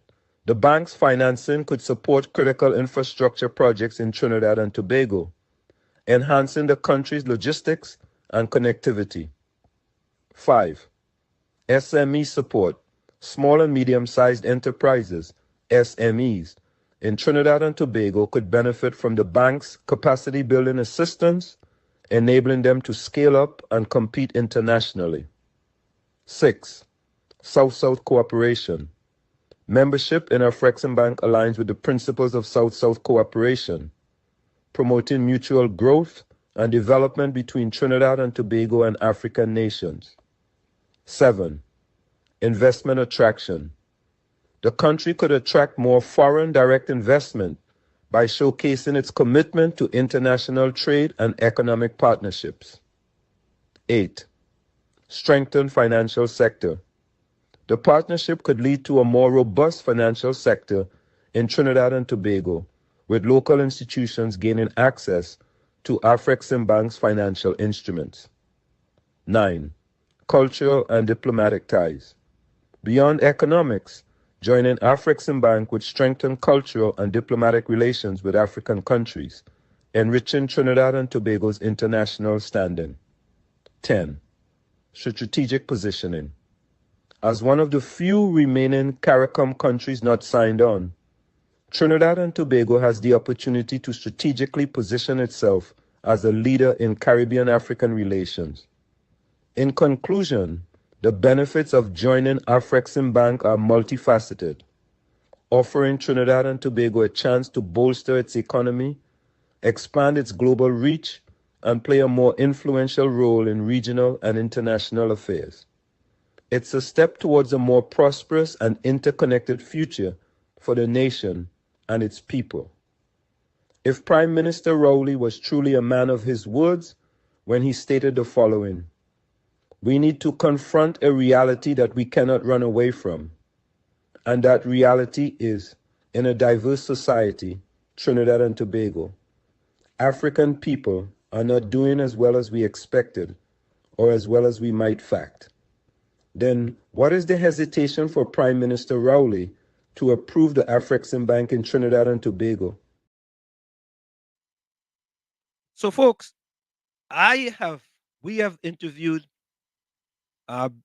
Dr. David Mohammed, and there was speculation that there was a certain individuals who was not called the prime minister who didn't want to see this type of bank in Trinidad and Tobago. And basically, he was, my words, sort of giving instructions that, nah, we don't want to deal with that. But listen to this. I want you all to listen to this. Listen there, boy. You know, the 70 to 80% of black people that voted for the PNM, they are a different type of people, you know. They're different. They're different. They're different. Listen to this. Listen to this. This was on TCN every show today. Listen to this. Hi, good evening. Welcome. Yes, sir. Good evening. I just want to mention something about that African bank. It had an African bank in Trinidad. I think it's the African Association. I think it's the credit union. Let me tell you something. Black people don't like each other. We hate each other. Anytime that African bank comes in Trinidad, it's going to exploit black people. So I don't want no African bank come to Trinidad and it's African man. I rather go by the white man bank. Yes, I gain problems with the white man bank. But at least I know it is another race that exploited me. Wow. But if my own race comes to Trinidad and exploited me, it's worse. Wow. It's worse. Wow. I rather get exploited from another race than my own race. Wow. Because if another race comes to, if my own people come to Trinidad and exploit me, it's worse than another race exploiting me. So to hell with the African man, let them stay so. Wow. The man start by saying,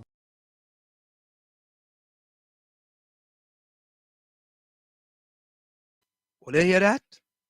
Fox, you hear that, Fox? You hear that, Fox? That's why Fox all have to be of a different breed, boy. Always different breed, boy. Really? You hear that? Oh, Lord. Hold up, eh? Let me get this here. I have to look for this, folks. This is, boy, I don't know what else to say. I'll be honest with you guys. I don't know what else to say. The man called and said, you know, boy, we have to give Prime Minister Rowley credit, eh?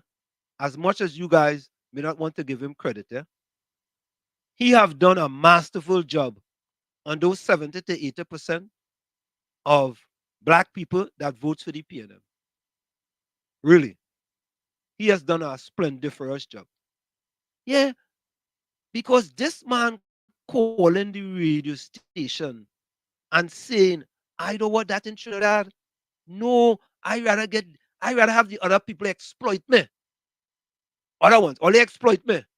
But I don't want them in Trinidad and Tobago. What it is about us, boy, there is something. I need help, you know. Only I need help. I need help. You will call a radio program and give a contribution like that. You know, if that are black citizenship, I would have revoked his citizenship. Seriously. I would have revoked his citizenship. And I would have asked Elon Musk to borrow SpaceX and send him up to Mars. Yeah, Brooklyn. Well, she good night. Good night. I know you're to be on Thursday night, but there's a special girl. Nah. It's be on Thursday, man. I didn't know that tonight. It was Monday, Tuesday, Wednesday, Nah, and then Sunday. Yeah, Monday, Tuesday, Thursday, Monday, Tuesday, Thursday, Sunday. All right. So no Wednesday, Monday, Tuesday, Thursday. Yeah. But what shit? You see how these people and them fully done these PNM people? Now, the man start off by saying African don't like African. We people don't like we people, right? Yeah. But yet still he say that he don't want the African bank. He rather the white man exploit him. Oh God, right? Boy. Lord have his Right mercy. now he's a PNM and Rowley is exploiting him for 9 years. Because why? Rowley's a OU and Rowley working for the white man as the masters. Yeah. What should people realize? Rowley is only in charge of the people of Trinidad and Tobago. No, Rowley is the prime minister for the people, not for the country. Eh? Yeah. You see, because the people that get old and die out, some of them are even getting old because if you have the system set down, you know, them young PNM people trying killing all themselves real fast, right? Mm-hmm. So Rowley is in charge of that. But you see, Trinidad and Tobago, the sweet twin island that me and you and all the other people truly love Wall Street. Yeah. Keith Christopher Rowley is not in charge of that. Mm-hmm. You understand? He in charge of going all over the place and doing the little kalang to keep them people so stupid. You see, that contribution there, that is a contribution of a PNM that have no direction. Stagnant water, the stink after that time. That's what that was. And a lot of the elderly PNM have the same mindset. Right? You hear what I say? They wouldn't even want the Indian to rule them because why? The Indian is still black. You see, a lot of people think, I don't know what they think color, they think the Indian is, I don't know if they think the Indian is blue or green. But the man say you already, he said, you know, the white man bank is not 100%, but he rather take pressure from them when he wouldn't give his own brother and bank, and that's why we don't buy from each other. That's the mentality bullshit. Yeah. That's why we don't buy from each other. That's why we money can't stay in we hand Wall Street. Mm-hmm. We think we trying to make a difference with the things we're doing, but we work barely starting. We're gonna be dead and gone, and these people gonna be still so dunce and stupid, you know. Yeah. And I want to tell you that is fully endorsed as PNM education because the children go to school for 13 years. And after 13 years in primary school, you can't even put a nail in a piece of wood. Why? Because they only teach you about the cow jump over the moon and Humpy Dumpy fall off the wall. And that is the PNM education. That's why these people go up to be so stupid Wall Street. Have a good night. Yeah, man. Yeah, man. Thanks. We are oppressed. We are exploited. We are downtrodden. We are denied not only civil rights, but even human rights. So the only way we're going to get some of this oppression and exploitation away from us or aside from us is come together against the common enemy. Who taught you to hate the texture of your hair? Who taught you to hate the color of your skin to such extent that you bleach to get like the white man? Who taught you to hate the shape of your nose and the shape of your lips? Who taught you to hate yourself from the top of your head to the soles of your feet? Who taught you to hate your own kind? Who taught you to hate the race that you belong to? So much. Bisham, welcome. Yeah, good night. Good night to everyone. Good night. On the frequency. Yeah, man. I have one contribution to make. Uh, What you expect from a prime minister who is a oil? He would not accept any African bank here. That's my contribution. thank you, man. Wow, boy. Oh, God. Wow. Wow. Wow. Wow. To keep you and me in check, keep us under control, keep us passive and peaceful. It's like when you go to the dentist and the man is going to take your tooth. You're going to fight him when he start pulling. So they squirt some stuff in your jaw called Novocaine to make you think they're not doing anything to you. So you sit there, and because you got all that Novocaine in your jaw, you suffer peacefully.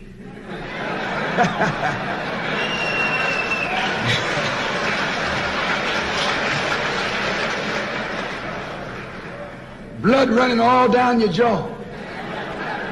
And you don't know what's happening. Because someone has taught you to suffer peacefully. Now they bring up you. You put them first and they put you last. Because you're a chump.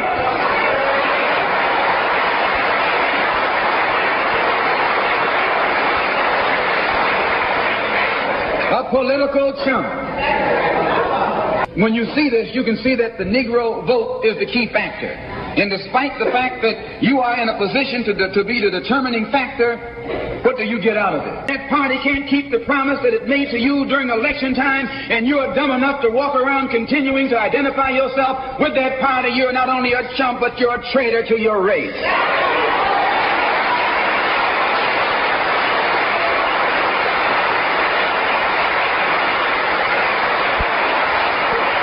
Catch hell from the same enemy. We're all in the same bag, in the same boat. We suffer political oppression, economic exploitation, and social degradation. All of them from the same enemy. The government has failed us. You can't deny that. We must understand the politics of our community. And we must know what politics is supposed to produce. We must know what part politics play in our lives. And until we become politically mature, we will always be misled, led astray, or deceived or maneuvered into supporting someone politically who doesn't have the good of our community at heart. We're back with you. Folks, I am amazed. I am simply amazed. Well, should I say I'm amazed, boy? Maybe taken aback that the constant calling of people on these radio programs, especially people that look like me, and the kind of information them that's be putting on the air. I mean, it is just unbelievable. Unbelievable. He called the radio station to say that, you know. I don't think he black. I don't feel so. I feel he was just pulling them fellas' legs. I feel so. Let me go to the chat. I feel so. I just feel so. I want to think. I want to think so. I'm gonna go back to the chat.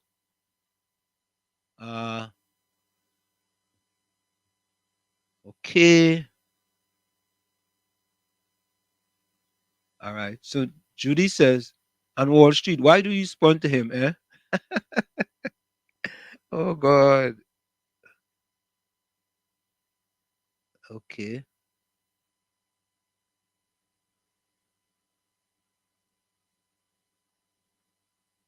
Darren Red, the only man. Oh God. Judy say, the only man get hands off his Bamsi to talk is Mr. Christmas List. Expose the lawlessness in TNT. Thank you. Safe trip. Christmas List. Yeah. Yeah, boy. Highly boy. Mbappe, boy. That big player, boy. That's a big player. You understand? The man leaving PSG, boy. I know something. Well, I like sports, you know. I know something about sports, you know. Judy says many older people is spiteful, oppressors, and wicked, heartless. It's Rowley and Imsbert and Kamla them not stepping out. Okay.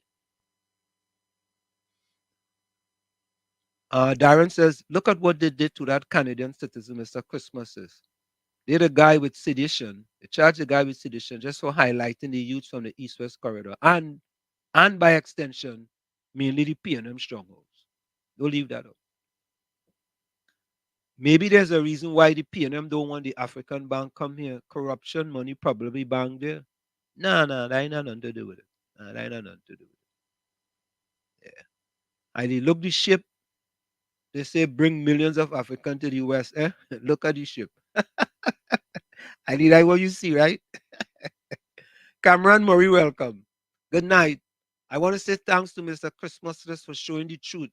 I did get to speak with him, and I must say he was an amazing person, and we discussed issues and betterment for the youth. Yeah, you know that fella was a Christmas present to Trinidad and Tobago. Christmas present. Yeah. Yeah, KFC. Christmas present. Yeah. KFC. Don't Good listen night. to, Good night. Yeah, go ahead. Good night, Sour Shit. Yeah. You ain't calling I love my country? Oh, yeah. You're not supposed to call him. I'll call him. I'm supposed to call him. Yeah, let me call him now. Thanks for reminding me. Yeah. Yeah, folks, I'm supposed to call. Thanks to KFC for reminding me. I'm supposed to call I Love My Country, Harvey Burris, to actually talk about. But all you know, Harvey Burris is a staunch PNM. Yeah. But Harvey also talked about that bank there. HARVEY. Harvey Burris. Who is that? Who is this person? Blue Food Queen. All right, I'm a family in Tobago, guy. Okay. I think she sent a message. She woman to play, nah? Let me see Harvey. Harvey Burris go get me. Let me see if I could get Harvey Burris. So folks, we're trying to get I Love My Country man called Harvey Burris.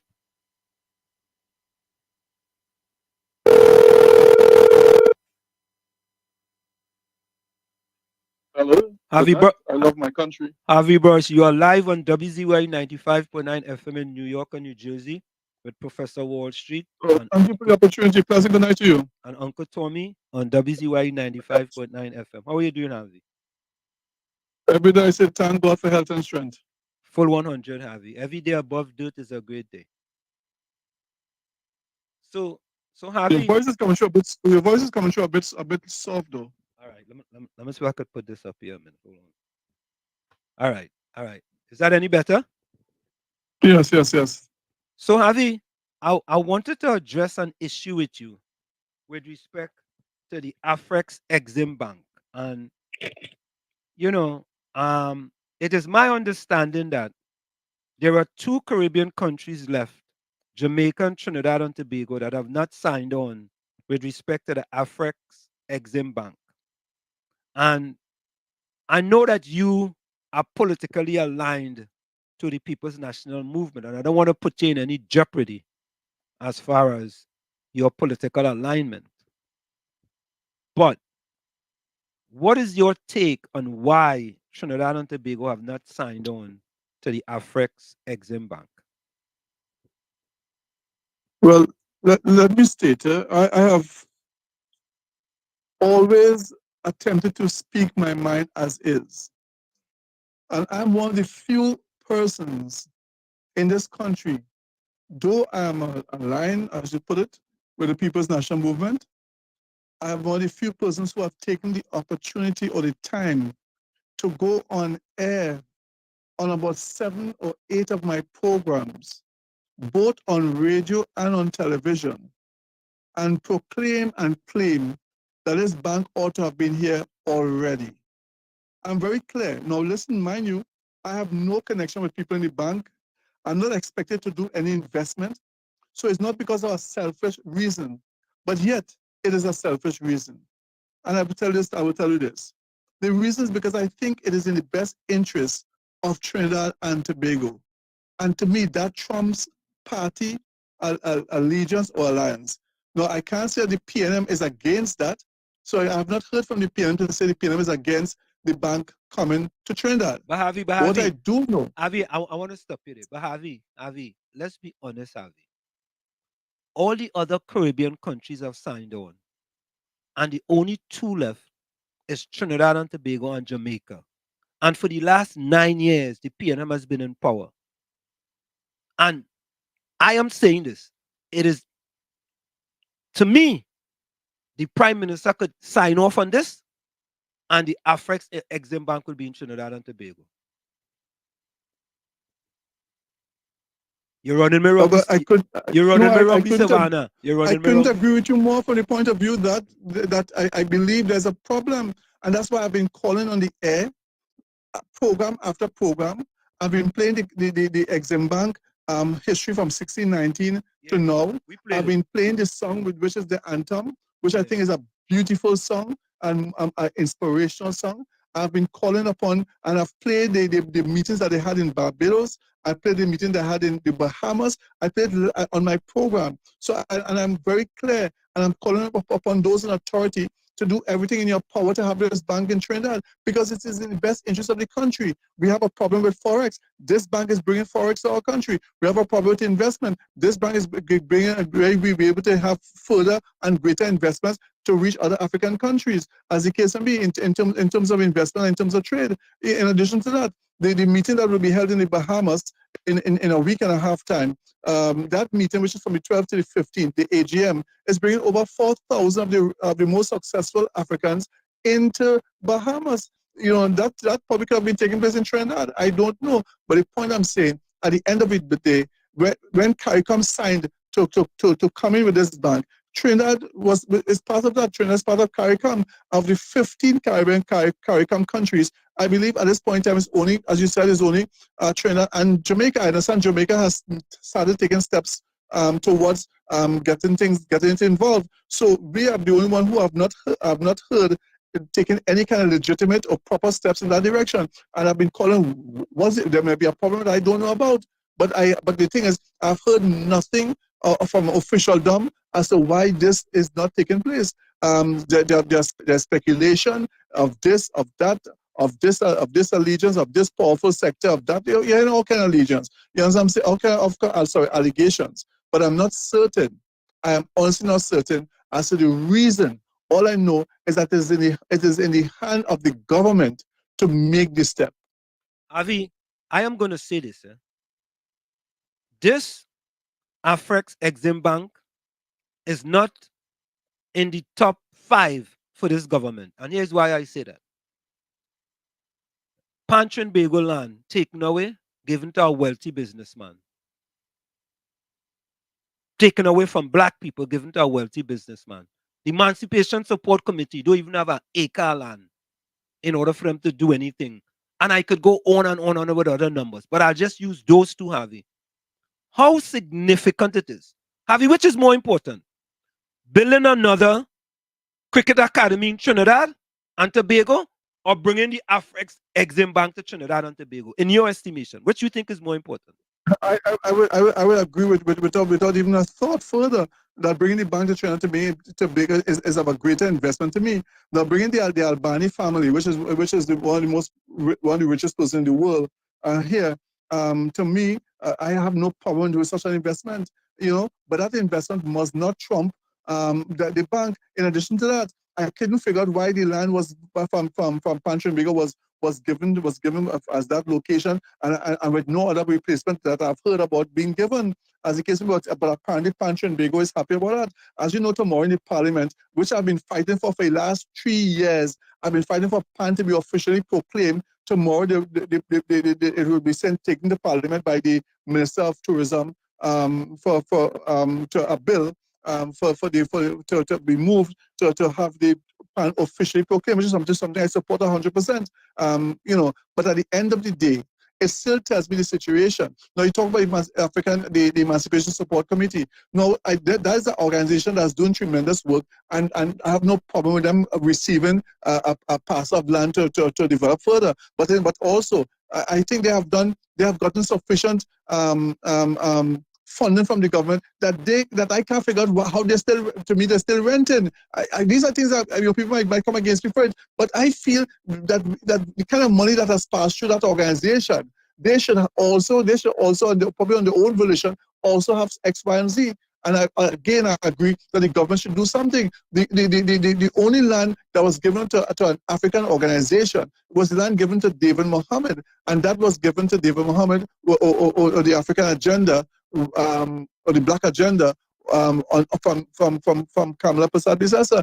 Basdio Pandey had given the Baptist holiday. I think we, my party, my government, we need to step up and do a little something more. We have done overall for the country, but in terms of the African community, it is concerning. My major problem, however, is that when we are in power, we Africans are afraid to speak out on issues pertaining to Africa and pertaining to people of African descent. We are going through the decade, and at the end of this year is the end of the decade for people. What can you tell me that we can see of significance that has been done, or really some tremendous program put in place that will serve generations to come? You can't tell me that. We go into emancipation again. What are we seeing? Our Prime Minister just came out from Ghana, a fantastic trip to make fantastic connection. If we can combine that with the African Exim Bank, we can go much further. So I've always spoken my mind where these things are concerned, and yet I'm a member of the People's National Movement. I'm a member of the government, as the case may be. But I think truth must always trump everything else, and therefore I am fighting for this bank, and I have nothing to gain. I have no connection. The bank has never, even with all my talk I've been talking, the bank has not reached out to me, as the case may be. One of my associates contacted the CEO of the bank, and I got an invitation to attend just a regular, like everybody said, invitation to attend the AGM. But so therefore, I am making the point. I am one who put my cards on the table. I have nothing to gain of a personal nature. Not that somebody put me up to this. It's not that I have something to gain personally, but I see it as in the best interest of the African community, because the bank have a passion toward the Wasi community, apart from the fact that they will give loans and investment to anybody of any race, because it's not about race in terms of investment. But at the end of the day, if that passion exists, which they have, it means that more doors will also be open for members of the African community. And that's why I think it's the best thing for our country to have this bank inside right now. So I can't figure out who or what is the specific reason for block, and no one has told me this in the government, and no one from the bank has reached out to say what are the hurdles that they are facing. If it's that they're asking for too much exemption from this and exemption from that, I don't know. I don't know what are the specific reasons, but all I know, overall, the bank ought to be here in Trinidad and Tobago. I think out of all the Caribbean CARICOM countries, we have the most to gain. Look in Guyana. Last year, Guyana has a primarily Indian president and an Indian vice president as the of Indo descent. And they had the bank in there 2023 with a big investment type situation. The bank was in Guyana, big thing happened down there. You know what I'm saying? So therefore, I feel, we need to understand that this bank is a bank to do business, but it's a bank that we can all feel proud about because it came out of Africa. And the great thing about it is that they're following the same route that the slave trade thing, which is the Middle Passage. They're coming in that form. The part of the marketing is that same Middle Passage was used to bring kidnap people and torture and beat and people die. That same route is being used right now to bring economy, to bring commerce, to bring wealth, to bring opportunities to we who are the diaspora out of Africa. And that's why, sir, without a shadow of a doubt, I'm in support of this bank. And I will stand up against anyone and say this bank ought to be here at this point in time. Javi, I want to thank you for being so honest. But Javi, you know what I'm saddened by, Javi? An Indian Prime Minister by the name of Basdio Pandey gave the 30 acres of land to Trinbago, and a black Prime Minister by the name of Prime Minister Rowley take it away from a black cultural organization. That is sad. That is very sad. And what have you heard the Trinbago said about it? Well, Trinbago said they're getting a 2-story building in Port of Spain, and that 2-story building will be a better location for them because it is in Port of Spain. But Malcolm X says land is the basis of independence and everything. And when you take away 30 acres to give me a building in Port of Spain, right? Instead of 30 acres of land where I could build a cultural center, I could have cultural tourism, I could do so many things with that. And you decide to take a building in Port of Spain, a 2-story building, which I think you could have to build for them. And 30 acres of land, is my understanding, Harvey, can cost a set of millions of dollars. Some people say 50 million, some people say 80 million, all kind of billions. And I was sad. And I'm going to close with this. And to make it worse, Harvey, is that our Prime Minister, the Prime Minister of Trinidad and Tobago, changed Emancipation Day to African Emancipation Day. And that same Emancipation Day committee don't have 1 acre of land from the government. Avi, I appreciate you. Avi, I get you on the program, you know, man. I get you on the program so we could sit down and talk. I like your consciousness, Avi. You're conscious. Well, I've been this way all my life, basically, and that's probably why I'm not further in the politics in terms of, what have you. But at the end of the day, sir, I've stood fast. I've been fighting for the upliftment of I've been fighting for reparation. I've been fighting for all of these things. I've been holding meeting at the Queens Park Savannah, where we were fighting for reparations. I got problems in both in and out because of that, and I will continue to fight for those things. I'm putting together right now a grassroots organization, which is for grassroots people, both Indian and African, anyone who is a grassroots to be involved in, as the case may be. But that focus is there to ensure that we are able to do what we can do. When I became the president of the Black Caucus, I had closed on my own organization, which was the African Anti-Suppression Movement, as Mr. Monroe had asked me to do.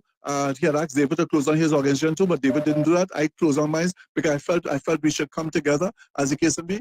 But at the end of the day, I feel that commitment has been with me throughout my life in terms of fighting for the downtrodden, and in particular for the African community. And I've probably stand for justice, where we fight for everyone. And anybody want to contact me? Can I give my number if anyone want to contact me? Yeah, give your number, give your email address, give anything, Avi. Go ahead. Yeah, anyone who want to contact me at the Center for Justice, where we try to assist people throughout. And today at the Center for Justice, I saw many people came for all kind of different matters. Our number is 271-8436. That's 271-8436, or 624-7347, 624-7347. And my email is the centerforjustice@gmail.com. centerforjustice@gmail.com. So at the end of the day, anyone can contact me. Anyone can call in numbers. If I'm not there, to leave a voice message, we'll get back to you. And I have been fighting the cause. We'll continue to fight the cause. And I really want to put together this grassroots organization, which I feel must become a most powerful voice for the small man in our country. Something to which I'm committed to, and I hope by the grace of God we are able to do so. But I thank you for the opportunity to speak on your program, and I wish you a good night. Avi, before you go, can you give the number and the email address again, please? Give your number and the email address. Or the number? Yeah. 624-7347. That's 624-7347. The cell number is 271-8436. That's 271-8436. And of course, it is centerforjustice@gmail.com. centerforjustice@gmail.com. If I remember everything correct. Yeah, those are the ways, and we are located on Chancellor Hill in Port of Spain. Avi, so it was a pleasure, man. Thank you so very much for taking the call. All the best by the grace of God, and whatever you do in life, put God first, and let the rest of your life be the best of your life. I thank you for the opportunity. I love my country. I love my country, Avi. Thank you so much. Bye-bye. So there you have it, folks. Avi Burroughs, I love my country. The man loves his country. He loves his country. Avi just like me. I don't say I love my... Yeah, KFC. Thanks for keeping me in check, KFC. When I understand one shit. Yeah, thanks for keeping me in check. That voice He's about still fighting. He loves his country. like he hates his country. KFC, I bet you call your client again. 9 years, you still talking about you that piano. After 9 years, you can't talk to your prime minister. But what are we boys on there, boy? What shit? That man really wake up from that culture. KFC fight. Boy, she got me, boss. I don't know right trouble, boy. He fighting. You see the Prime Minister, the Indian Prime Minister give the African community land, lot of land. A black Prime Minister take it away to go and get Indian businessman it. Boy, They can have some down in a place down in St. John, down in the dark, down there. Like rolling, like put one land and thing, boy. Nah, they will one land. When we come back, we go play that by Malcolm X. I'm going for the break. Yeah, man, bless. Yeah. Folks, I'm telling you, you only think it's easy. We just only talk facts here, An Indian Prime Minister give a black organization 30 acres of land. A black Prime Minister who told the country he could be the blackest man in Trinidad and Tobago. Take it away from them to give it to a wealthy businessman. And the fella is right. He's there to make the rich richer. The man can't lie. Facts is facts. But folks, we're going to go for the break and we'll be right back. Don't go nowhere. It's In the Village with Professor Wall Street flying solo tonight and you on WZYE 95.9 FM. We'll be right back. You're listening to WZYE 95.9 FM. You are listening to WZYE 95.9 FM, the most influential name in Caribbean radio in the tri-state area. Broadcasting from East Orange, New Jersey, the most influential name in Caribbean radio. WZYE 95.9 FM. She's going to be singing Plight of My People. Make some noise for Lady Gypsy.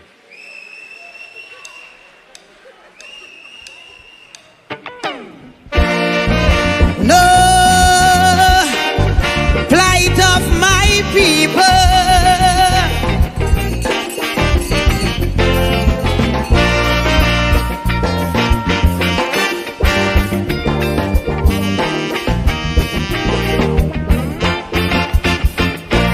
Too much of one thing good for nothing. Too much a good thing never enough. I don't know why my black people cannot see. No party never care about we. Every election we so devoted.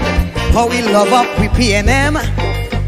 As soon as election come and go, it's only problem after problem. How could we cope? Man lost the hope. I ain't seeing no solution. Every time PNM come in power, it takes a toll on black man. I don't want to sound like a racist, but this is what I can see.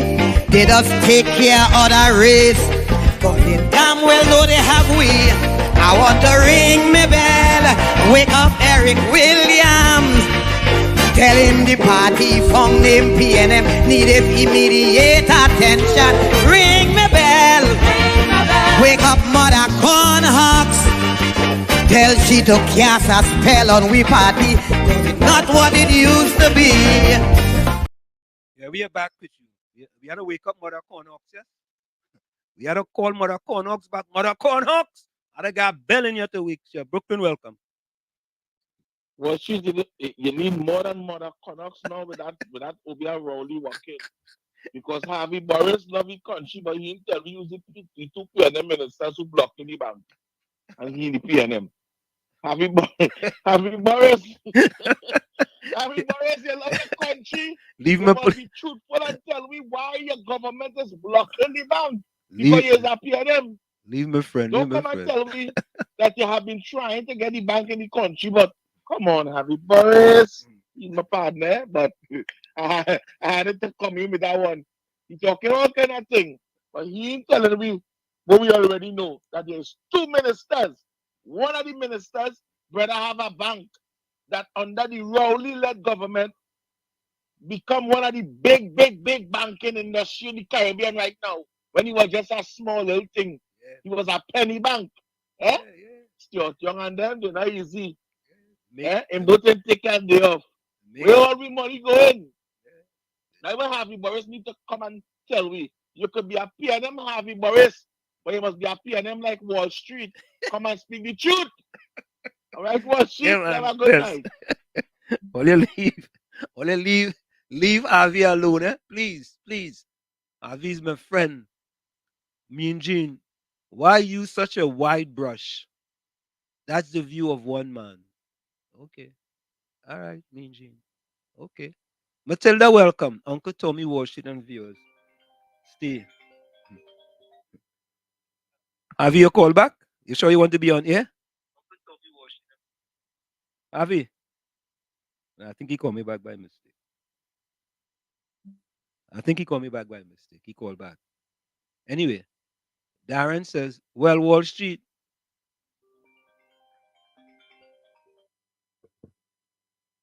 Harvey.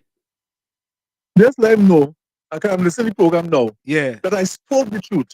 As far as I know. Yeah. The fact of the matter is simply this. I don't know what's going on behind the scenes, but that's what I'm calling. I'm not naive. I would imagine that there are certain reasons, but I'm calling and thinking, and therefore, let me tell you this, there are those who should need to fight from the outside, there are those who need to fight from the top, there are those who fight from the middle, and those who need to fight from the inside. And therefore, because at the end of the day, we need fighters all around, to achieve the goal, what have you. During slavery, there were those Caucasians who were fighting actually for the abolition of slavery during slavery, as the case of were fighting from within, as the case may be, but the greatest fight was really from the African persons themselves who were really fighting for this thing, in particular Haiti. The point I'm making, that I'm a fighter, yes, but I don't have to fight exactly like Wall Street. You know what I'm saying? We mustn't copy each other to be exactly like this one, but at least I'm taking the fight. I'm saying, and I've fought for many things, and I've achieved a few things for my community, as the case may be, and therefore I hope to continue to fight another day for us to achieve this goal and achieve what's happening, as the case may be. So, sir, with all due respect, you say I'm your good friend. I have many good friends, but at the end of the day, sir, I'm telling you from my heart, I will continue to fight, and I will continue to try to see if I can make a change in this country. One day, I might actually fight like Wall Street. One day, I might fight differently. But at this point in time, allow me to fight the way I'm fighting, brother. Peace and love. Yeah. I love my country. I love my country. Brooklyn, leave my friend Harvey alone, please. Brooklyn, leave my friend Harvey alone. Harvey fighting. Harvey been in the, Harvey been in the guile for years fighting, years, It's years I know Harvey, I love my country. Harvey was on Power 1 or 2. I used to call Harvey. I remember when Harvey was on Power 1 or 2. Hey, man, what is the other fella name, boy? I forget the other fella name, man. He's a lawyer now. I used to call and fight, boy. Fight. But yeah, all of we fighting differently. Yeah, well, we have a different fight. All of we have a different fight. Yeah. Brooklyn, PNM people stupid, yet we contributed to the industrialization of Trinidad and Tobago and all the infrastructure. But yeah. Yeah, KFC. KFC, is you put me up to that, Yeah, I'm going to call her. Yeah, go ahead. Yeah. I for what I'm about to talk. He's still fighting. You don't tell me that now, Mr. Harvey Boss, man. You need PNM too long, you rubber shoulder with the PNM. So you can't talk to Dr. Rowley and let me know why you can't bring the bank and why you get in there, man, the piece of land. Harvey Boss jump, put talking to out there, boy. Stop following evil follow more to do evil, man. Because Wall Street was there, Wall Street, I feel like I got a bank, Because you that fighter. You talking, then further talk to the Prime Minister, and then you feeling the black people and them, man. I'll stop fighting and get serious and talk to your Prime Minister. And come out of the evil. Or the current evils, and black people having nothing. My God, man. The next one, boy, oh God. Olio, Harvey come on the program as a guest and Olio going after Harvey. Harvey trying, you trying. Fox Islam say Brooklyn people. All right. So Fox Islam, I want you to listen to this, Hold on. I go look for it for you. Something what Pastor Google said. Right? And even though some people said he may have said it in jest, but he said it. Right? I go look for it for you. Fox Islam. Let me start your quote so I could come back to it. Let me start this message here. Yeah. Caribbean social war shit after so many years passed after slavery. Why blame the white man for it? Still, just a question. Well, we had to get reparations. You had to blame somebody. Somebody caused it. Somebody benefited. African race is haters of thyself. PNM. Education teach the youth to be entertainment for all others to make clowns out of them. Sing kaiso, beat pan, do menial jobs, not to stand up amongst other race equal. My opinion, slavery is a tool nowadays for an excuse. Nah, nah, nah. That ain't true. Plenty of them out there haters of thyself. I don't disagree with that. Dr. Claude Anderson say, I raised the store to hate itself and love the world will become its own oppressor. Yeah, Mr. Florida, welcome. Hey, good night again, Mr. Ansel. Mr. Ansel, I don't relate again to this restock and thing, but I just have a little point of view to make, because I listen to everything. It's not PNM who built the country. It's citizens of Trinidad and Tobago build the country. Because on the map, do have PNM or UNC or NER. On the map, you see Trinidad and Tobago. It's the citizens. Right, but Mr. Florida, let me ask a question to the PNM people. PNM build the country, right? But what happened to Lavantil West? What happened to move Lavantil East? Two of the constituencies that have never forsaken the PNM. Or they didn't build them.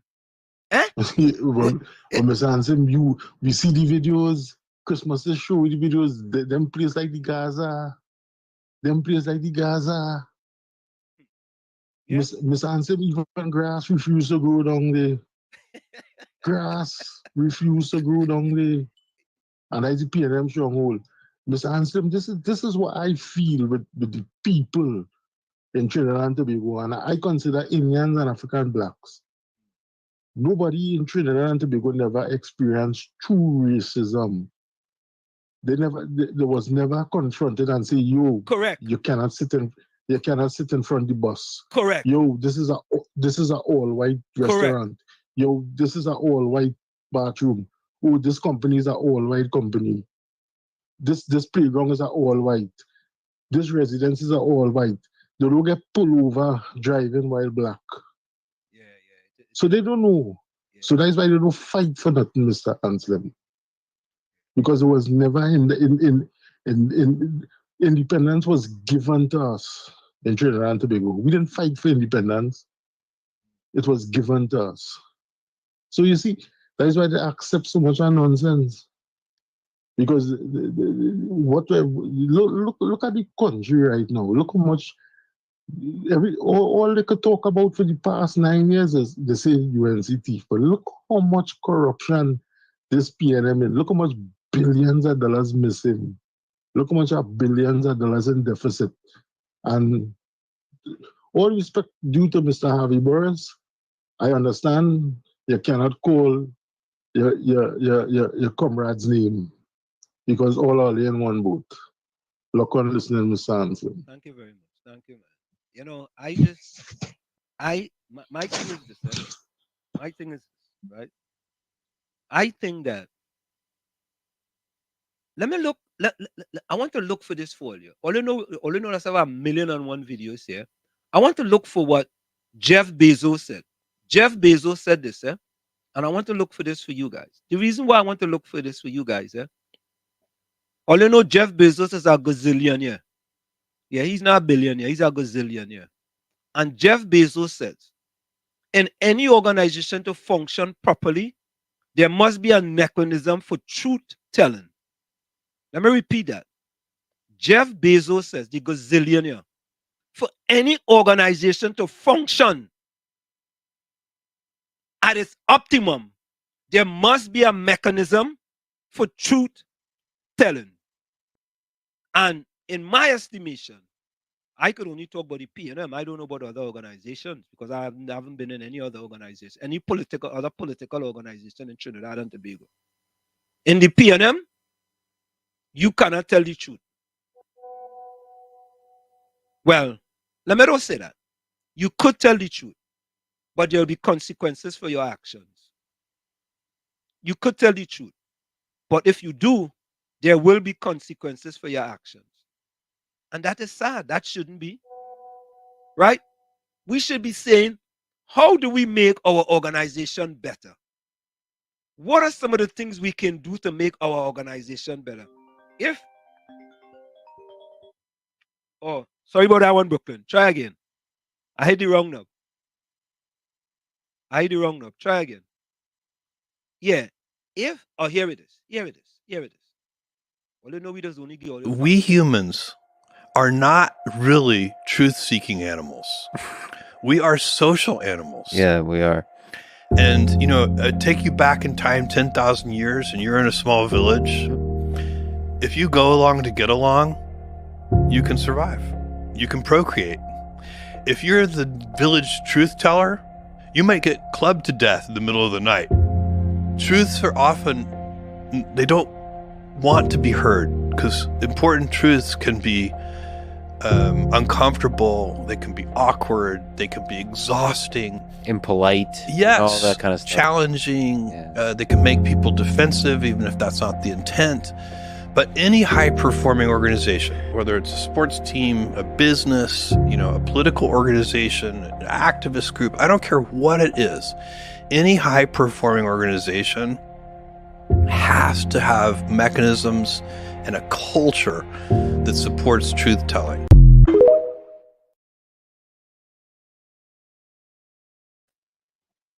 Well, she don't make them things up. I let me tell you something.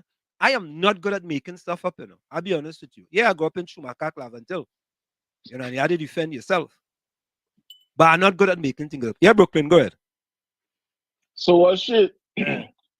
Remember the Prime Minister of that PNM government say, if anybody expose the secret of the PNM, what he gonna do to them? Huh? He say he going to kill them. And then after he say kill them, he then turn and say politically after. He ain't put it together, he separated. The Cosa Nostra. It's the Cosa Nostra, boy. Yes. I know Harvey Morris is a very good person. Yeah, he's a good person. I could see Harvey Morris as in a position as a minister. He should have been a minister. Because he have worked the ground. He toiled in the vineyard. I vineyard. tell you something, Harvey Morris wouldn't know who's speaking. Yeah. But I grew up, when Harvey Morris come by buck, and you see the mango tree, one mango thing, right? Under Woodrow Falls, I was by Harvey Morris. Under Winston Clemens, scholar was wrong Harvey Morris. So he wouldn't know who it is because I was young. Yeah. So I know he's a good person. Yeah, he's a good person. And I know he work night and day for any community that he's representing under whatever council or whatever he was under, he would represent 100%. He would even use from his own pocket to feed the people. Yeah. So I know for a fact that he's not no joke person. Yeah. But people like that under a Rowley PNM will always be pushed to the side. Yeah, they'll take advantage of them. They'll be taken advantage of. Because you remember, Rowley's job is to get the rich richer. He don't give a damn hell about the poor, only when it's time to vote. And then he go send the ground troops out to try to get the slaves, all the ships that is not non-fighters. Because anything you tell the ship, any direction you guide the ship, they go in. So the ship and them wrong election is to vote for the PNM. But Harvey Morris did an interview not too long ago with Aisha Wells before she leave 91.9. And he said some things from his heart about the PNM. Yeah. And I know he's a fighter. He's a fighter. So Harvey Morris, you say you're listening. Yeah. Don't give up the fight. Yeah. Because anytime you start to get quiet under this wicked Arrow-led government, you're going to fall into the bracket, and there's nothing to the bracket. You understand? You're out here too long for Rowley to come and try to draft you in. Okay? And they're listening. Yeah, and as I say, 100 respect. I know he's a good person. Right? It have a few good people in this PNM government, but they're on the outside. They push to the side. They're not up with the toppers. The list of all the people who get all the 40 million and 60 million, and Heinz who get how much million for Heinz company, and I don't have Morris family and friends or company limited get nothing under this PNM. And Harvey have been there when Rowley was fighting against Manning. Harvey have been there with the PNM down to the right down he going. right? And he was always for the people. So, Harvey, you have a blessed night, brother. Yeah, man. Don't think Brooklyn attacking you. Just Brooklyn know what's going on. Bless. I God was Yeah, man. Bless. Yeah, KFC. KFC. Right up. Turn on your computer, Right? And he was KFC. always for the people. So, Harvey, you have a blessed night, brother. KFC, turn on your computer. When I Mr. Washington, I Brooklyn. Yeah. He's a good man to stay away from. He said with the evil. You deny black people opportunities. We have to talk to the Prime Minister. The Prime Minister do better than that. You go take with the land. They go and give a rich Indian man what Indian man give free. Why you can't talk to him to bring the bank? Brooklyn, we do in the past and nothing we talk about now in the future. Yeah, why we can't talk to the Prime Minister about the Piccadilly school, the St. Philip school, and the East West Corridor, the black communities. You know what a fighter? Salman was a fighter for you people. Everything you actually get it. You get temples, you get schools, you get all kind of things. So I'm talking Boris and them. And I rubbing shoulder with the PNM for years. I fire burn Harvey Boris and the PNM, you know. That evil, wicked party, you know. I go and watch it have a blessed night, eh? Yeah, man, bless. Yeah. Oh, God. Now leave me, partner. Have you been toiling in the vineyards for years? Fighting. Ben Meha say, Harvey, please wake up from your sleeping slumber. It is plain to see that Rowley is just a figurehead. Okay, all right. Caribbean Soul said, I have no problem making a steel pan the national instrument, but is it going to benefit us in any way? Our life still remains in hardship. Okay, all right. Ben Meha says, Wall Street, do you see what the world is saying about the TT government via social media? They are calling the RPNM Taliban a government, boy. The Taliban, boy. Oh, God. Well, yes. Yes, boy. Christmases bring out the Minister of National Security to hold a press conference 12 a.m. in the morning. That was at 12 a.m. press conference. Man used to be normally sleeping, boy. Well, I think he just sleep early in the day, too. That's what I see. Because I saw him and Guy Griffith on a plane and he was sleeping before the plane even take off. Judy says, that's 30 acres going to agriculture. We can eat crickets. All this BS is to get Indian votes. Okay. All right. Ban, oh God, only leave Harvey alone. Ban, man. So that's the problem, Harvey. It's too much talk. Even David Mohammed, it's all talk. It's time to sue the government. Where we sue them for? We're suing them for. Now look, Hailey going to attack Pancho and Bego. Pancho and Bego never did anything to generate revenue. They uneducated. Oh God, Hailey. Oh God, Hailey. Just like the Trinbagonians in Toronto, who was Caribbean, the thief out the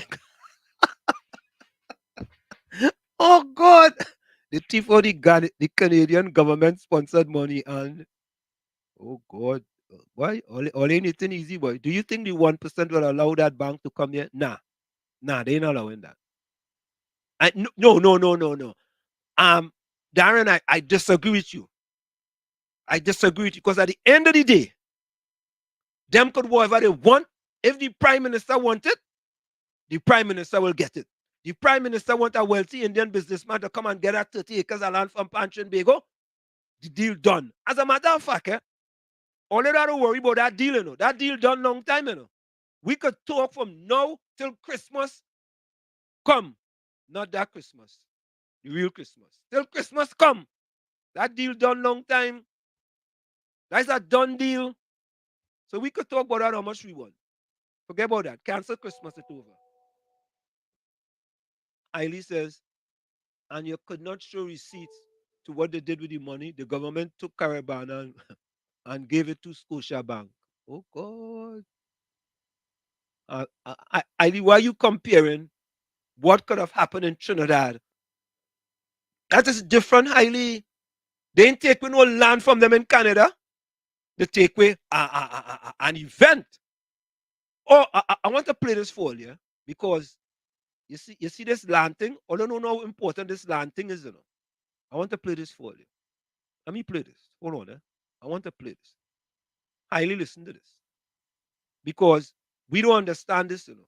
We don't understand the significance of the Prime Minister taking away 30 acres of land from a black organization, you know. We don't understand it. You know.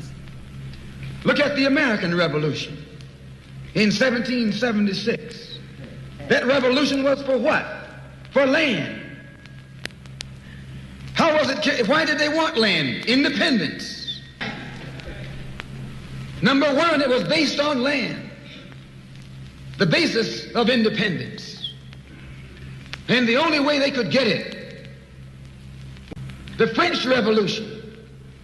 What was it based on? The landless against the landlord. Just a moment. The Russian Revolution. What was it based on? Land. The landless against the landlord. How did they bring it about?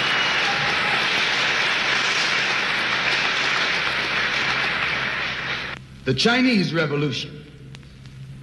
They wanted land. They threw the British out, along with the Uncle Tom Chinese. Yeah, they did. They set a good example. When I was in prison, I read an article, and don't be shocked when I say I was in prison. You still in prison.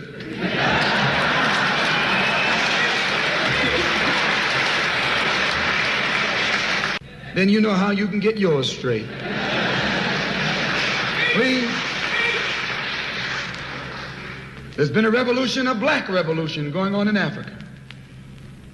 In Kenya, the Mau Mau were revolutionaries. They were the ones who made the word uhuru. They were the ones who brought it to the fore. The Mau Mau, they were revolutionaries. They believed in scorched earth. They knocked everything aside that got in their path. And their revolution also was based on land, a desire for land. In Algeria, the northern part of Africa, a revolution took place. The Algerians were revolutionists. They wanted land. France offered to let them be integrated into France. They told France to hell with France. They wanted some land, not some France.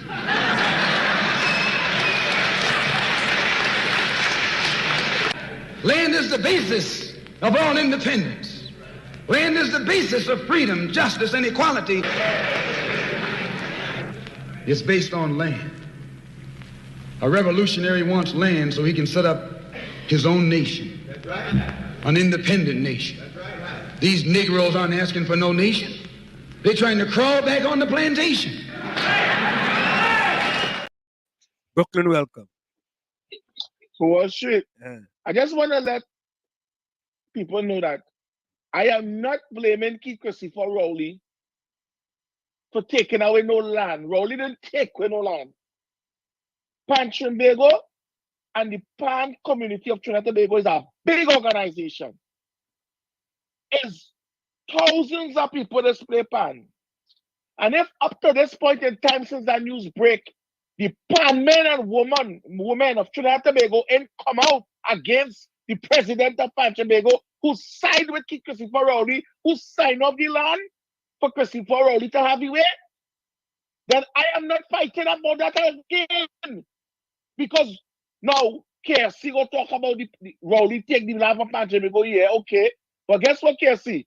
Me as a Pan man, know that I would have be on the streets making sure that Rowley can't get a piece of land to get to nobody. But are you seeing that? No, you're not seeing it. You know why? Because again, we like to sit back and try to let other people try to do the work for us. It's happening in Pan Trinbago, it's happening in politics, it's happening in everything, right? We're not coming out and fighting for our rights. We're not standing up for nothing, right? We are not standing up as African people for nothing, so that people could just do what they want and get away with it, and then we move on to the next day, like everything is hunky-dory normal, right? So when we say Rowley take the land, he didn't just take the land, he was given the land by his friend, who was also the president of Pan Trinbago, a Tobagonian woman, who probably went to school with him or whatever the case, what pension they have, I don't know. But they do the thing behind closed doors and just come and tell the public what they want to do. Two people. So now, two people make a decision that was dangerous and wicked to African people in Trinidad and Tobago. What we do, we sit back and we watch it happening. Then the rich Indian go come with the money and come and make it cricket. We don't want nothing. So we could talk right through, but talk with no action leaves no results. The only time you get change is with action, right? And as I say, Trinbago, look at that panorama. The other day, Panama gone renegade Spaniard alone had about 20,000 people in it. One ban. So if you could support 20,000 people for one ban for Panama in preliminaries, when they take away a land, with the 20,000, with the 10,000, nobody had nothing to say about sheep. So you get where that's coming from? We like to be like sheep, right? I'm gonna say sheep. We like to be like sheep because the server says sheep with an S. So that we like to be like a bunch of sheep, and as soon as and following, all we do is follow. I am not no follower. I am a leader. So when I speak, and I want to say, KFC. I don't know if you know the man Harvey Boris, but I wouldn't say fire on him, right? We all are one. Harvey Boris know where he going through. He know what he have been through, and if he is silent about certain things, maybe he have to be that way. Sometimes we have to respect our brother for the time. Everything happening the right timing. So don't say fire burn him. Burn the PNM, burn Rowley, but don't burn my partner Harvey Boris. Yeah, don't want that. Right? I'm telling you. Yeah, Avi's a good one. He's a good one. Yeah. He's a good one. Let me give him 100. Yeah. Right? You're giving me tappers. You're giving me tappers. The PNM, but yeah. I would never believe to my heart that Harvey is a Rowley or a PNM. Harvey is not. You hear? He love his party. He love his country. He do not like it, Christopher Rowley. If it's one thing I could say, I could say, if you have a person inside, yeah, KFC. KFC, turn on your computer. Yeah, ever watch it? Yeah, we are in here. Yeah. Can I book I will like to go throw water on him. So you cool up. So we book the child, let's say. So all the pan men and pan women supposed to come out and go at the president of Trinbago then. Forget Rowley, the lad. So to the plot and give the lad then. God, but what should all joke aside? Them don't know it's land or what? Land is a serious thing. Land are rotten, no? You know, it's a serious. And this now, I had to go look for that thing. I look for that far and wide to find that for Malcolm X, boy. That video is some you know. And the man tell you about land, boy, and we treating land like if it's nothing, boy. And black people saying, well, we are building in Port of Spain. We got a 2-story building. You know, why? All over the world, people that bought places that can put for land. But listen, bloodshed for land. Yeah. Land is a serious thing. Land is rotten and all shit. Land is for generation and generation to come, you know. Generation to come. You ever see a land burn down? Yeah. You ever see a land burn down? Yeah. I never see them burn down land yet. Fire for my boys when I bought it, the woman, where she lives? Beverly Ramsey, fire burn she had Rowley, the two evil and wicked. I mean, Boris, Brooklyn beg fair. I got your water, yeah, I'm cool enough. It was out by now. I love to listening. Oh, God. Avi, we fight for you, boy. Avi, we fight for you, Avi. Me and Brooklyn, we fight. KFC come back and say, nah, we ain't burning Avi. We throwing water on him. Right? With the water, Lord. What is that? Water. We throwing water on Avi, boys. Water, Avi. Yeah, nah. It's all good. If it's, I have to say, ever since I known Harvey been toiling in the vineyard. And listen, I will say this, I want to speculate. There could be the possibility they may have gone to Harvey and say, Harvey, cool down a little bit. Or we go get your minister position. You're kind of exposing me a little too much. You know what I mean?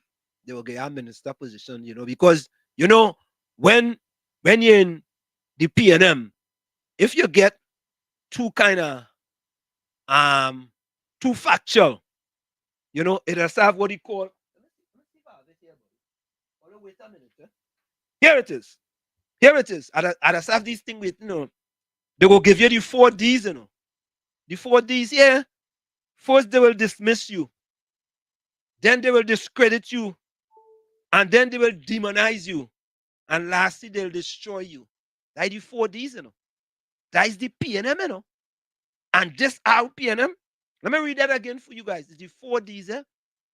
The first thing they'll do, they'll dismiss you. Hey, you Wall Street, he's at UNC now. He's at UNC. You know, yeah, he's at UNC. You never worked for the UNC, no, but he's at UNC now, eh? So they dismiss you. Then they go discredit you. You know what? Wall Street is not a professor, you know. Wall Street had to bring all the credentials and show me. He had to bring all the credentials and show me he's a professor. What professor he is? He no professor? He no professor? Yeah? And then they go demonize you. Oh God! They go call you all kind of name. They go call you under the pavement, Wall Spit. He working in a basement on Wall Street, all kind of thing. And lastly, they will try to destroy you, like what Jennifer Fredericks did. Jennifer Fredericks went to the radio and told people it's alleged that Wall Street stole money from PNM International. And she knew that to be incorrect. But she wanted to destroy me. But you have to be careful, you know. You have to be careful, right? Do not go. And it's alleged Wall Street stole money from PNM International. Jennifer Frederick went on a radio program, and the host didn't even say, nah, I know Wall Street. That will never happen. You know what? I could have gone to the radio station and said something about her. Yeah, but we're getting them oxygen for me. Ain't getting them no oxygen. But I know there's a quote that says, if you think education is expensive, try ignorance. Let me repeat that. If you think education is expensive, try ignorance. So I know them and the 4Ds, they ain't easy, you know. They're not easy, but I know them. I know them. I know them. So it's easy for me to deal with them. Oh God. Fox, you know, Fox does just have this here to paste it in. He have, I ain't lying here, every program, Fox just paste this. When he started talking about Pantry and Bagel, he just paste this in there. That is it. He just paste that one, and here's the next one he just paste. Prime Minister Basil Pandey revealed this on Saturday. He handed over the deed to the 8 acres of land to Pantry and Bagel for the construction of his headquarters. All right, Fox. It's 8 acres. So 8 acres, and he had to add on 22 to give to the wealthy businessman. Right? Because they can't build it on 8 acres. 8 acres. All right, 8 acres. Take win, Fox. Yeah, oh God, man, I tell you all you, that's what I really defend, you know. You know, the Soca Warriors, I tell you, the Soca Warriors tie with Grenada 2-2. 2-2. Yeah, 2-2. Soca Warriors tie with Grenada. I think if you're going to look in the rankings for FIFA, you might have to go to the last page to see where Grenada rank. And we tie with them. So they're looking for 2 defenders. And I told Mean Gene Julian and Fox Islam, I know Angus Eve. But my friend know him very well. And I could talk to my friend to talk to him for them. I don't even have a tryout for the team. They go make the team. Mean Gene playing left inside back and Fox playing right inside back for the Soca Warriors. They're not a child. They could make the team because them could defend, you know. Oh God. And it's a good thing the West Indies cricket team is looking for a few defenders. They might have make that team too, you know. But hear the latest news today. USA beat Pakistan in T20 cricket. USA, you know. United States of America, boy. Way Pakistan, you know. And they had what is that, the golden over. They was tied after the end of regulation and they had to go to a 1 over. I think USA scored 19 and Pakistan could only score like 13 or 17 or something.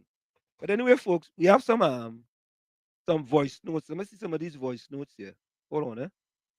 All right, let's play this voice note. Good night, Mr. Washit. Mr. Washit, now I don't know much about the African Bank and the package that they bring into our country to offer the people and stuff. But it's just like a few questions I have. Like, is it that the African bank is like a more easier access for black people, like to do banking transaction? Do they like make it easier for African people to access loans? Yeah, stuff like that now. Because if it's just like a bank that the same banks that we have here and it's very difficult to get loans and stuff, it will just become like a useless bank, and it will just be a bank stating that, hey, we have a bank from Africa, but it doesn't benefit us in no way. No, no, no.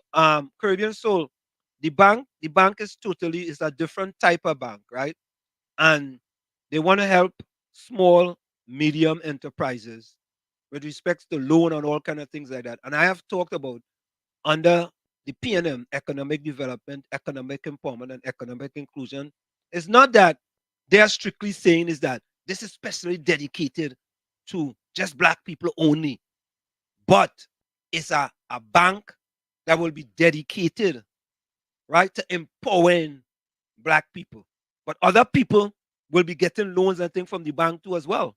But it might be difficult for a black person to go into Republic Bank and get a loan unless you want to get a loan for Carnival, right? But the Exim Bank will operate differently. And that's why it's solely needed here. It's something like what they did in South Africa. South Africa have something called the BEEC, and we play that here too. You understand? It is just to give people an opportunity. The Prime Minister said he have no problem making the rich richer so they can help the poor, so they could create opportunity. Say opportunity. But they ain't creating no opportunity. The Exim Bank will create that opportunity. Let me go back to the voice notes here. Hold on, let me see. Oh God. KFC send about 9 voice. KFC does send voice notes and they leave quick, Quick. And that is why I did that editorial on the Exim Bank. Right? Ben Massey Harvey. Yeah, KFC. Watch it. Yeah. Because the problem was not good. I'm born about it. Nah. Yeah. All right. Yeah, cool. Yeah. Now Harvey, Harvey, we know your work. We know your work, and we appreciate your work.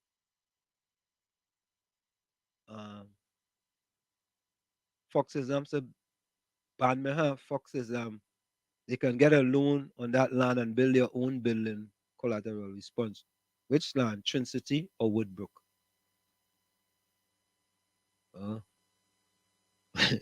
Man, I say whatever land Rowley taking. Yeah. Yeah, them could have get a loan on that land.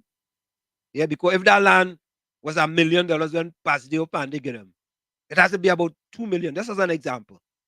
It had to be it increase 100%. Land will lose value. Land will use value. The millions of dollars the government donates to Caribbean or goes to Scotia Bank, and none of that money reaches any one of the Trinbagon community here in Canada. Yeah. Judy says absolutely no way. Defending again. Defending again. The property given in Whitbrook is more valuable than the land in Trinity. You hear that? You. All right. Young brothers have their bank in Ghana and Guyana too.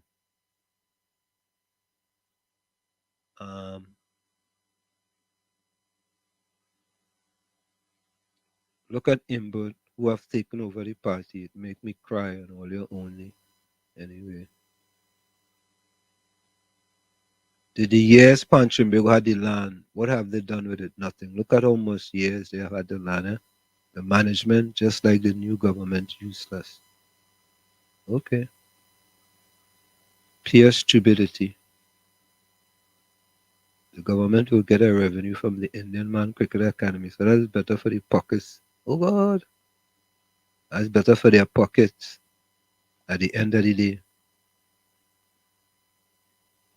Can we have a list of contracts and positions that these talk show hosts on Iowa holds? It's time to expose their foolishness. Okay. Cameron Murray, welcome. You can't go against Rowley. He himself says he will kill you politically. The words of a dictator. Yeah, you go against him now. He ostracize you, boy. It's the 4Ds, you know. I remember Harvey was so helpful at the TT embassy in DC in my time of need. Thanks. You see? Yeah, Harvey's a good one. If I could say Harvey's a good one. I could say that. Seriously. After he wins the election, he go come laugh until plant cassava and ban their belly. The government can't do nothing for them. 60 years and counting. Okay. Wayne Harewood says, I'm so pissed at the myopic pantry in Bago. Square feet is greater than acres. Full 100. Okay. No, it isn't. They took away our culture from us because of dunce and uneducated Trinbagonians here in Canada. It is the same thing. Trinbagonians know to destroy a good thing and make it suffer. Oh boy. Well said indeed, Brooklyn. African people only want jam and wine, bacchanal, carnival. That's African is just for good. Brooklyn has a point. There's a lot of pan men and women. But you know, if the president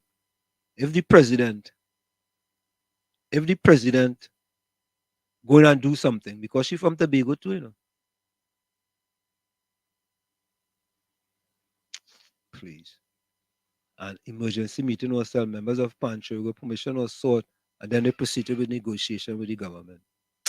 Please. Please. Please. Them thing that's say negotiation, yeah, negotiation, right? Yeah. Negotiation. They negotiate.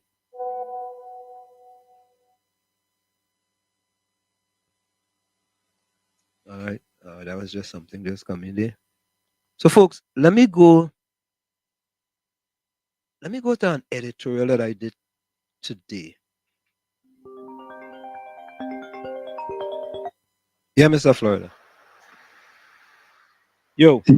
Hello. Yeah, hello, Mr. Anselm. Yeah, go ahead. Yeah, so I'm short and quick. Everybody talking. But who could go against Rowley? Not even the media house could go against Rowley. Who could go against Rowley? There's nobody in Trinidad and Tobago will ever. If anyone are we come face to Rowley, we can ask him the question that we want to ask. I telling you that. Who this man, the man is a, let me say it in this way, the man is an oligarch now. The man has real money. He don't care about nobody. There's nobody in Trinidad and Tobago could talk to Rowley. So I don't blame Pan Trinbago. They can't stand up to him because if they stand up to that man, as you say, is the 4Ds in the tail. The outside. Destroy. So that nobody could stand up to Rowley. I'm telling you this. Look on and listening. Yeah, man. So folks, all you see the situation with the medicine, right? No more free medicine. And I did an editorial on that. So I want you guys to quickly listen to this. A very good morning. I'm Akash Samaru with headline news on CNC3. Finance Minister Colm Imbert admits it may be time to look at how much money this country is spending on free medication and services for citizens. While analysing the Health Ministry's request for an additional sum of $495 million yesterday, it was divulged that $202 million will go towards outstanding payments for pharmaceuticals that are available at the public health institutions and through the CDAP program.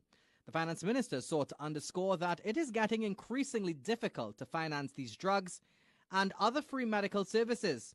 Minister Imbert said it may be pertinent to consider if this country is getting value for money, considering the vast sums being spent on national health. If one actually looks at how much is being spent on the health sector over the years, it has been increasing exponentially. I recall when I was Minister of Health, which is some 20 odd years ago, the budget was $1 billion. So in that 20 years, it's increased from 1 billion to over 5 billion. So understand, we as a country spend huge amounts of money on healthcare, and it is something that we need to look at. Auditor General Jaiwanti Ramdas will have to approach the appeal court if she... Folks, once I saw that, I did an editorial. Here's the editorial. The cost of health a critical look at the proposed removal of free medicine by Finance Minister Colum Imbert in Trinidad and Tobago, an editorial by Professor Wall Street. In a recent development, Finance Minister Colum Imbert has indicated the challenges of funding the free medicine program under the Chronic Disease Assistance Program, CDAP, in Trinidad and Tobago. Here are 10 reasons that examines the potential repercussions of such a proposal, particularly on the impoverished population. 1. Increased healthcare expenses. The removal of free medicine would immediately translate to increased out-of-pocket healthcare costs for individuals, disproportionately affecting those who are already struggling financially. 2. Access to medication. For many, free medicine is the only means of accessing necessary drugs. Without it, the poor may forego essential medications, leading to worsened health conditions. 3. Chronic disease management. CDAP specifically targets chronic diseases, which require long-term medication. The inability to afford these could lead to a rise in complications and fatalities from conditions like diabetes and hypertension. 4. Children and the elderly. Vulnerable groups, such as children and the elderly, who are more dependent on free medication, would be severely impacted, potentially leading to higher morbidity rates. 5. Hospital overcrowding.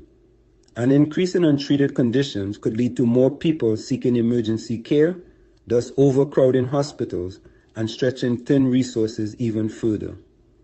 6. Economic productivity. Poor health directly affects an individual's ability to work and contribute economically. The removal of free medicine could thus have a ripple effect on the country's productivity. 7. Mental health. The stress of managing health expenses can exacerbate mental health issues, creating an additional healthcare burden. 8. Public health. Unmanaged health conditions can lead to outbreaks of preventable diseases, posing a risk to public health and safety. 9. Social inequality. Removing free medicine would widen the gap between the rich and the poor, as only those who can afford it would have access to necessary health care. 10. Long-term costs. Ultimately, the short-term savings from cutting free medicine could be outweighed by the long-term costs associated with the decline in public health. In conclusion, the proposal to remove free medicine is a complex issue that requires careful consideration of its long-term effects on society's most vulnerable. It's imperative that any decision made is in the best interest of the nation's health and future. It reflects the concerns raised by various stakeholders and the potential impact on the citizens of Trinidad and Tobago. Is this another situation under Prime Minister Raouli to make the rich richer and poor people poorer? Brooklyn, welcome. It was shit. Yeah. I just wanna let Caribbean soul know how this bank working, especially in the US here. Yeah. Because not too long ago I just called the bank just to see what I have to say, right? Because I have a very good credit score here and everything. And the bank continuously send me emails on car loans and all kind of loans. So I called the bank and I asked them, I said I was thinking about, buying a house. I'm looking for to find out how you all go about of dealing with house loans. The bank tell me since before the pandemic they stopped doing house loan. Since before the pandemic, black man can't get no loan from the house to buy, no loan from the bank to buy house. Black man can get loan from the bank to buy car. That I can get $100,000, $200,000, and as soon as I drive off the lot that I buy the car on, depreciate. Car gone up from $200,000 to $50,000, and I correct. lost $150,000 plus interest I would have to pay back for the loan. So you see how they have we tie up. Yep. We cannot buy a house where a house in value could go up. Where I might buy a house for 250,000, but then I'm able to sell it for $1 million. You understand? 10 years from now, because of the value of the property and stuff may raise, I'm able to sell it for $1 million. We can't do that. But if I want a car, I can get a loan for that. So when we accept the African Bank in Trinidad and Tobago, I am 100% sure that the African Bank, after doing background check and making sure that you can afford to pay for a loan to have to be a homeowner, I am 100% sure that that bank is about making African people homeowners and landowners. I am 100% sure that that bank will have a different twist on what's going on. That is why the government of Trinidad and Tobago is not accepting the invitation to that bank in our country and also in Jamaica, because they don't want us to be landowners and homeowners. But Brooklyn, let me ask we you a must always question. rent. Brooklyn, you think if Kamala Yes. was the prime minister, you think that bank would have been here already? What do you think? So repeat, yours very low. You think if Kamala was the prime minister, you think that bank would have been here already? Of course, the bank would be there, because anything to boost the economy and to make Trinidad and Tobago better, Kamala Persad would have endorsed it. I have not seen in the 5 years that they did 2010 to 2015 that Kamala had blank anything. Yeah. What would have bring an income, an input in Trinidad and Tobago? Correct. Under Rowley, I've seen it. Yeah, I've seen Rowley tell me if I open my fridge door, right? Pause, freeze. He wants me to hear what he's saying, that he was not closing down Petrochin.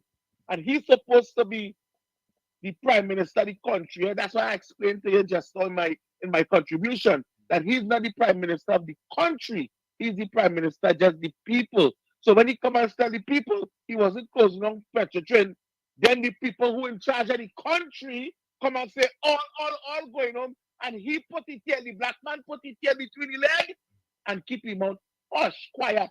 Because if you need open his mouth after the man say all going on, he would have been out of wherever he is today. But he had to just listen to what his masters had to say. All going on. Don't call me 10 o'clock in the night. Don't call me no. All going home. And he has the person that we supposed to look up to, we supposed to respect, we supposed to trust, give us his word that if he was closing the fridge door, he not closing Petrochin. And 2 weeks after, the big bosses and them who run in the country, who own everything in the country, the rich and them who he job is to make richer, they all going home because too much money was spending out of Petrochin. Too much of people was benefiting and becoming, middle class. People who could afford to live was coming out of Petrochin. Close that down, man. Let them people suffer. Yeah, and he man. accept that as a leader. Bless. That is the kind of thing. We must get rid of this RPNM. I don't care what. I don't care even if Michaela and they could come there. I don't want to see another 5 years of security for Rowley. Watch it have a good night. Bye-bye. Good night. Yeah, before we go, I want to play this. Maybe Wasa could... Can you believe it? Simply insert this device into the ground in the desert and you'll have a constant supply of pure water. It's a water seer device developed by an American team. So how does such an amazing water extraction device work? First, we have to dig a big hole in the desert. Then we plant the long machine like a tree. Then we backfill it with soil to stabilize it. Then the machine uses the difference in temperature between the air above and the part below the ground to condense the water vapor and produce water. The water is then stored in a reservoir at the bottom. In a few days, you can bring a bucket to catch the water. Interestingly, the amount of water produced by a water seer is temperature dependent. The higher the surface temperature, the more efficient the water production. On average, the water seer produces about 40 liters of water per day. This is 10 times more than any other similar water extraction device. A cluster of water seers planted in the desert can supply a small community with water on a daily basis. The highlight of the water seer is its unique cooling system. It's not only efficient, it can run 24 hours a day. Plus, the water vapor is pure water, so it's no problem to drink it directly. Folks, email that to your government. Folks, we're going to go for a quick break. It's In the Village with Professor Wall Street and you on WZYE 95.9 FM. We're going to go for a big break, and when we come back, we're going to wrap up. Folks, can you put closing comments in the chat? Put your closing comments in the chat. We're going to go for a quick break, and we'll be right back after this. Don't go nowhere. Stick and stay. It's In the Village with Professor Wall Street and you on WZYE 95.9 FM. We'll be right back. You're listening to WZYE 95.9 FM. You are listening to WZYE LP 95.9 FM, the most influential name in Caribbean radio in the tri-state area. Broadcasting from East Orange, New Jersey, the most influential name in Caribbean radio, WZYE 95.9 FM. She's going to be singing Plight of My People. Make some noise for Lady Gypsy.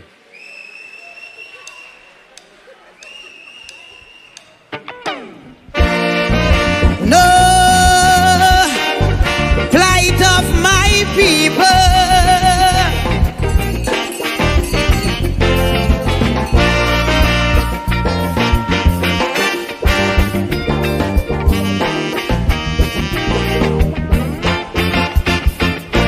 Too much a one thing, good for nothing. Too much a good thing, never enough. I don't know why my black people cannot see. No party never care about we. Every election we so devoted. How we love up we PNM. As soon as election come and go, it's only problem after problem. How could we cope? Man lost their hope. I ain't seeing no solution. Every time PNM come in power, it takes a toll on black man. I don't want to sound like a racist, but this is what I can see. They just take care of the race, but they damn well know they have we. I want to ring me bell, wake up Eric Williams, tell him the party found him PNM needed immediate attention. Ring me bell, wake up Mother Cornhucks, tell she to cast a spell on we party, not what it used to be. I ring my bell, ring my bell, I ring my bell down there. Of course, folks, it's In the Village with Professor Wall Street and you on WZYE 95.9 FM. And of course, we come to you every Monday, Tuesday, and Thursday from 7 to 10 p.m. That's Monday, Tuesday, and Thursday from 7 to 10 p.m. And folks, it's always a pleasure when we come to you. And on Sunday Talk, we're going to have Tommy back with us. So, you know, I always enjoy your company. I hope you do enjoy my company. And, you know, facts is a stubborn thing. The whole truth and nothing but the truth. And we bring to you facts, not fiction. I want to thank Harvey Burrs for joining us earlier. You know, it's always a pleasure to have Harvey in here joining us. It's a pleasure. Yes, Judy. Tommy's going to be joining us back on Monday. On Sunday, excuse me, Sunday. He's fine. Okay, so my closing comment before we go.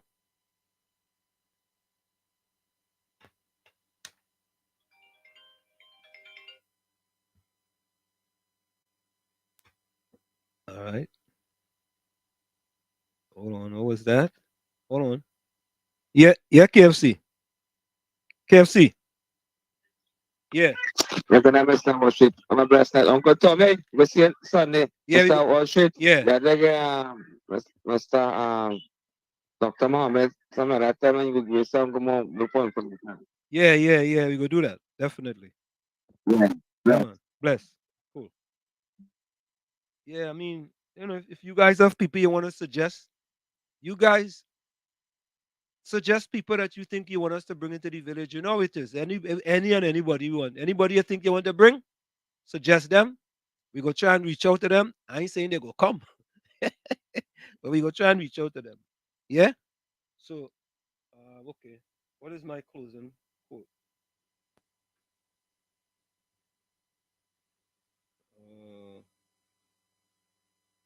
Okay. So my closing comment is be patient. Everything is coming together. Be patient. Everything is coming together. From where I sit, this is it. The clock on the wall. So that's all I like to say, but I've got to go. Remember, hard work beats talent. When talent does not work hard, and for every 60 seconds of anger, you lose 1 minute of happiness. So remember, your circumstances may determine who you are, but you are responsible for who you become. Oh, Nadira, welcome. Nadira listening silently, but Nadira, welcome. It's another one of the originals. The original who started us from the beginning. Yeah, Caribbean Soul said, well, should you remember when Kamala brought Shaq O'Neal into Lavender to inspire the youth with basketball? Of course, I remember that. Yeah, Judy is doing fine. Caribbean Soul closing comments. My life has changed under this RPNM. I got into politics because it started to affect my livelihood. The first time I voted was in 2015. And not this Rowley, PNM is not good. Yeah, KFC. KFC. Hello? I think KFC dialed by mistake. Nadira, welcome. Nadira says good night. Good night, Wall Street, and to everyone on the chat. Good night to you, Nadira. Yeah. Caribbean Social listening. Anselm, we can be successful if we are ignorantly ignored our past failures. Bad business creates lots of profit such as Pan, Trinbago, and Caribana. It's in our best interest. Learn from your mistake. Yeah, Nadira. Nadira, no, you ain't late, man. You're late, you're fine. You ain't late here. Nah, you ain't late, you're good. So, folks, it's always a pleasure. We'll see you all on Sunday, same WZYE time.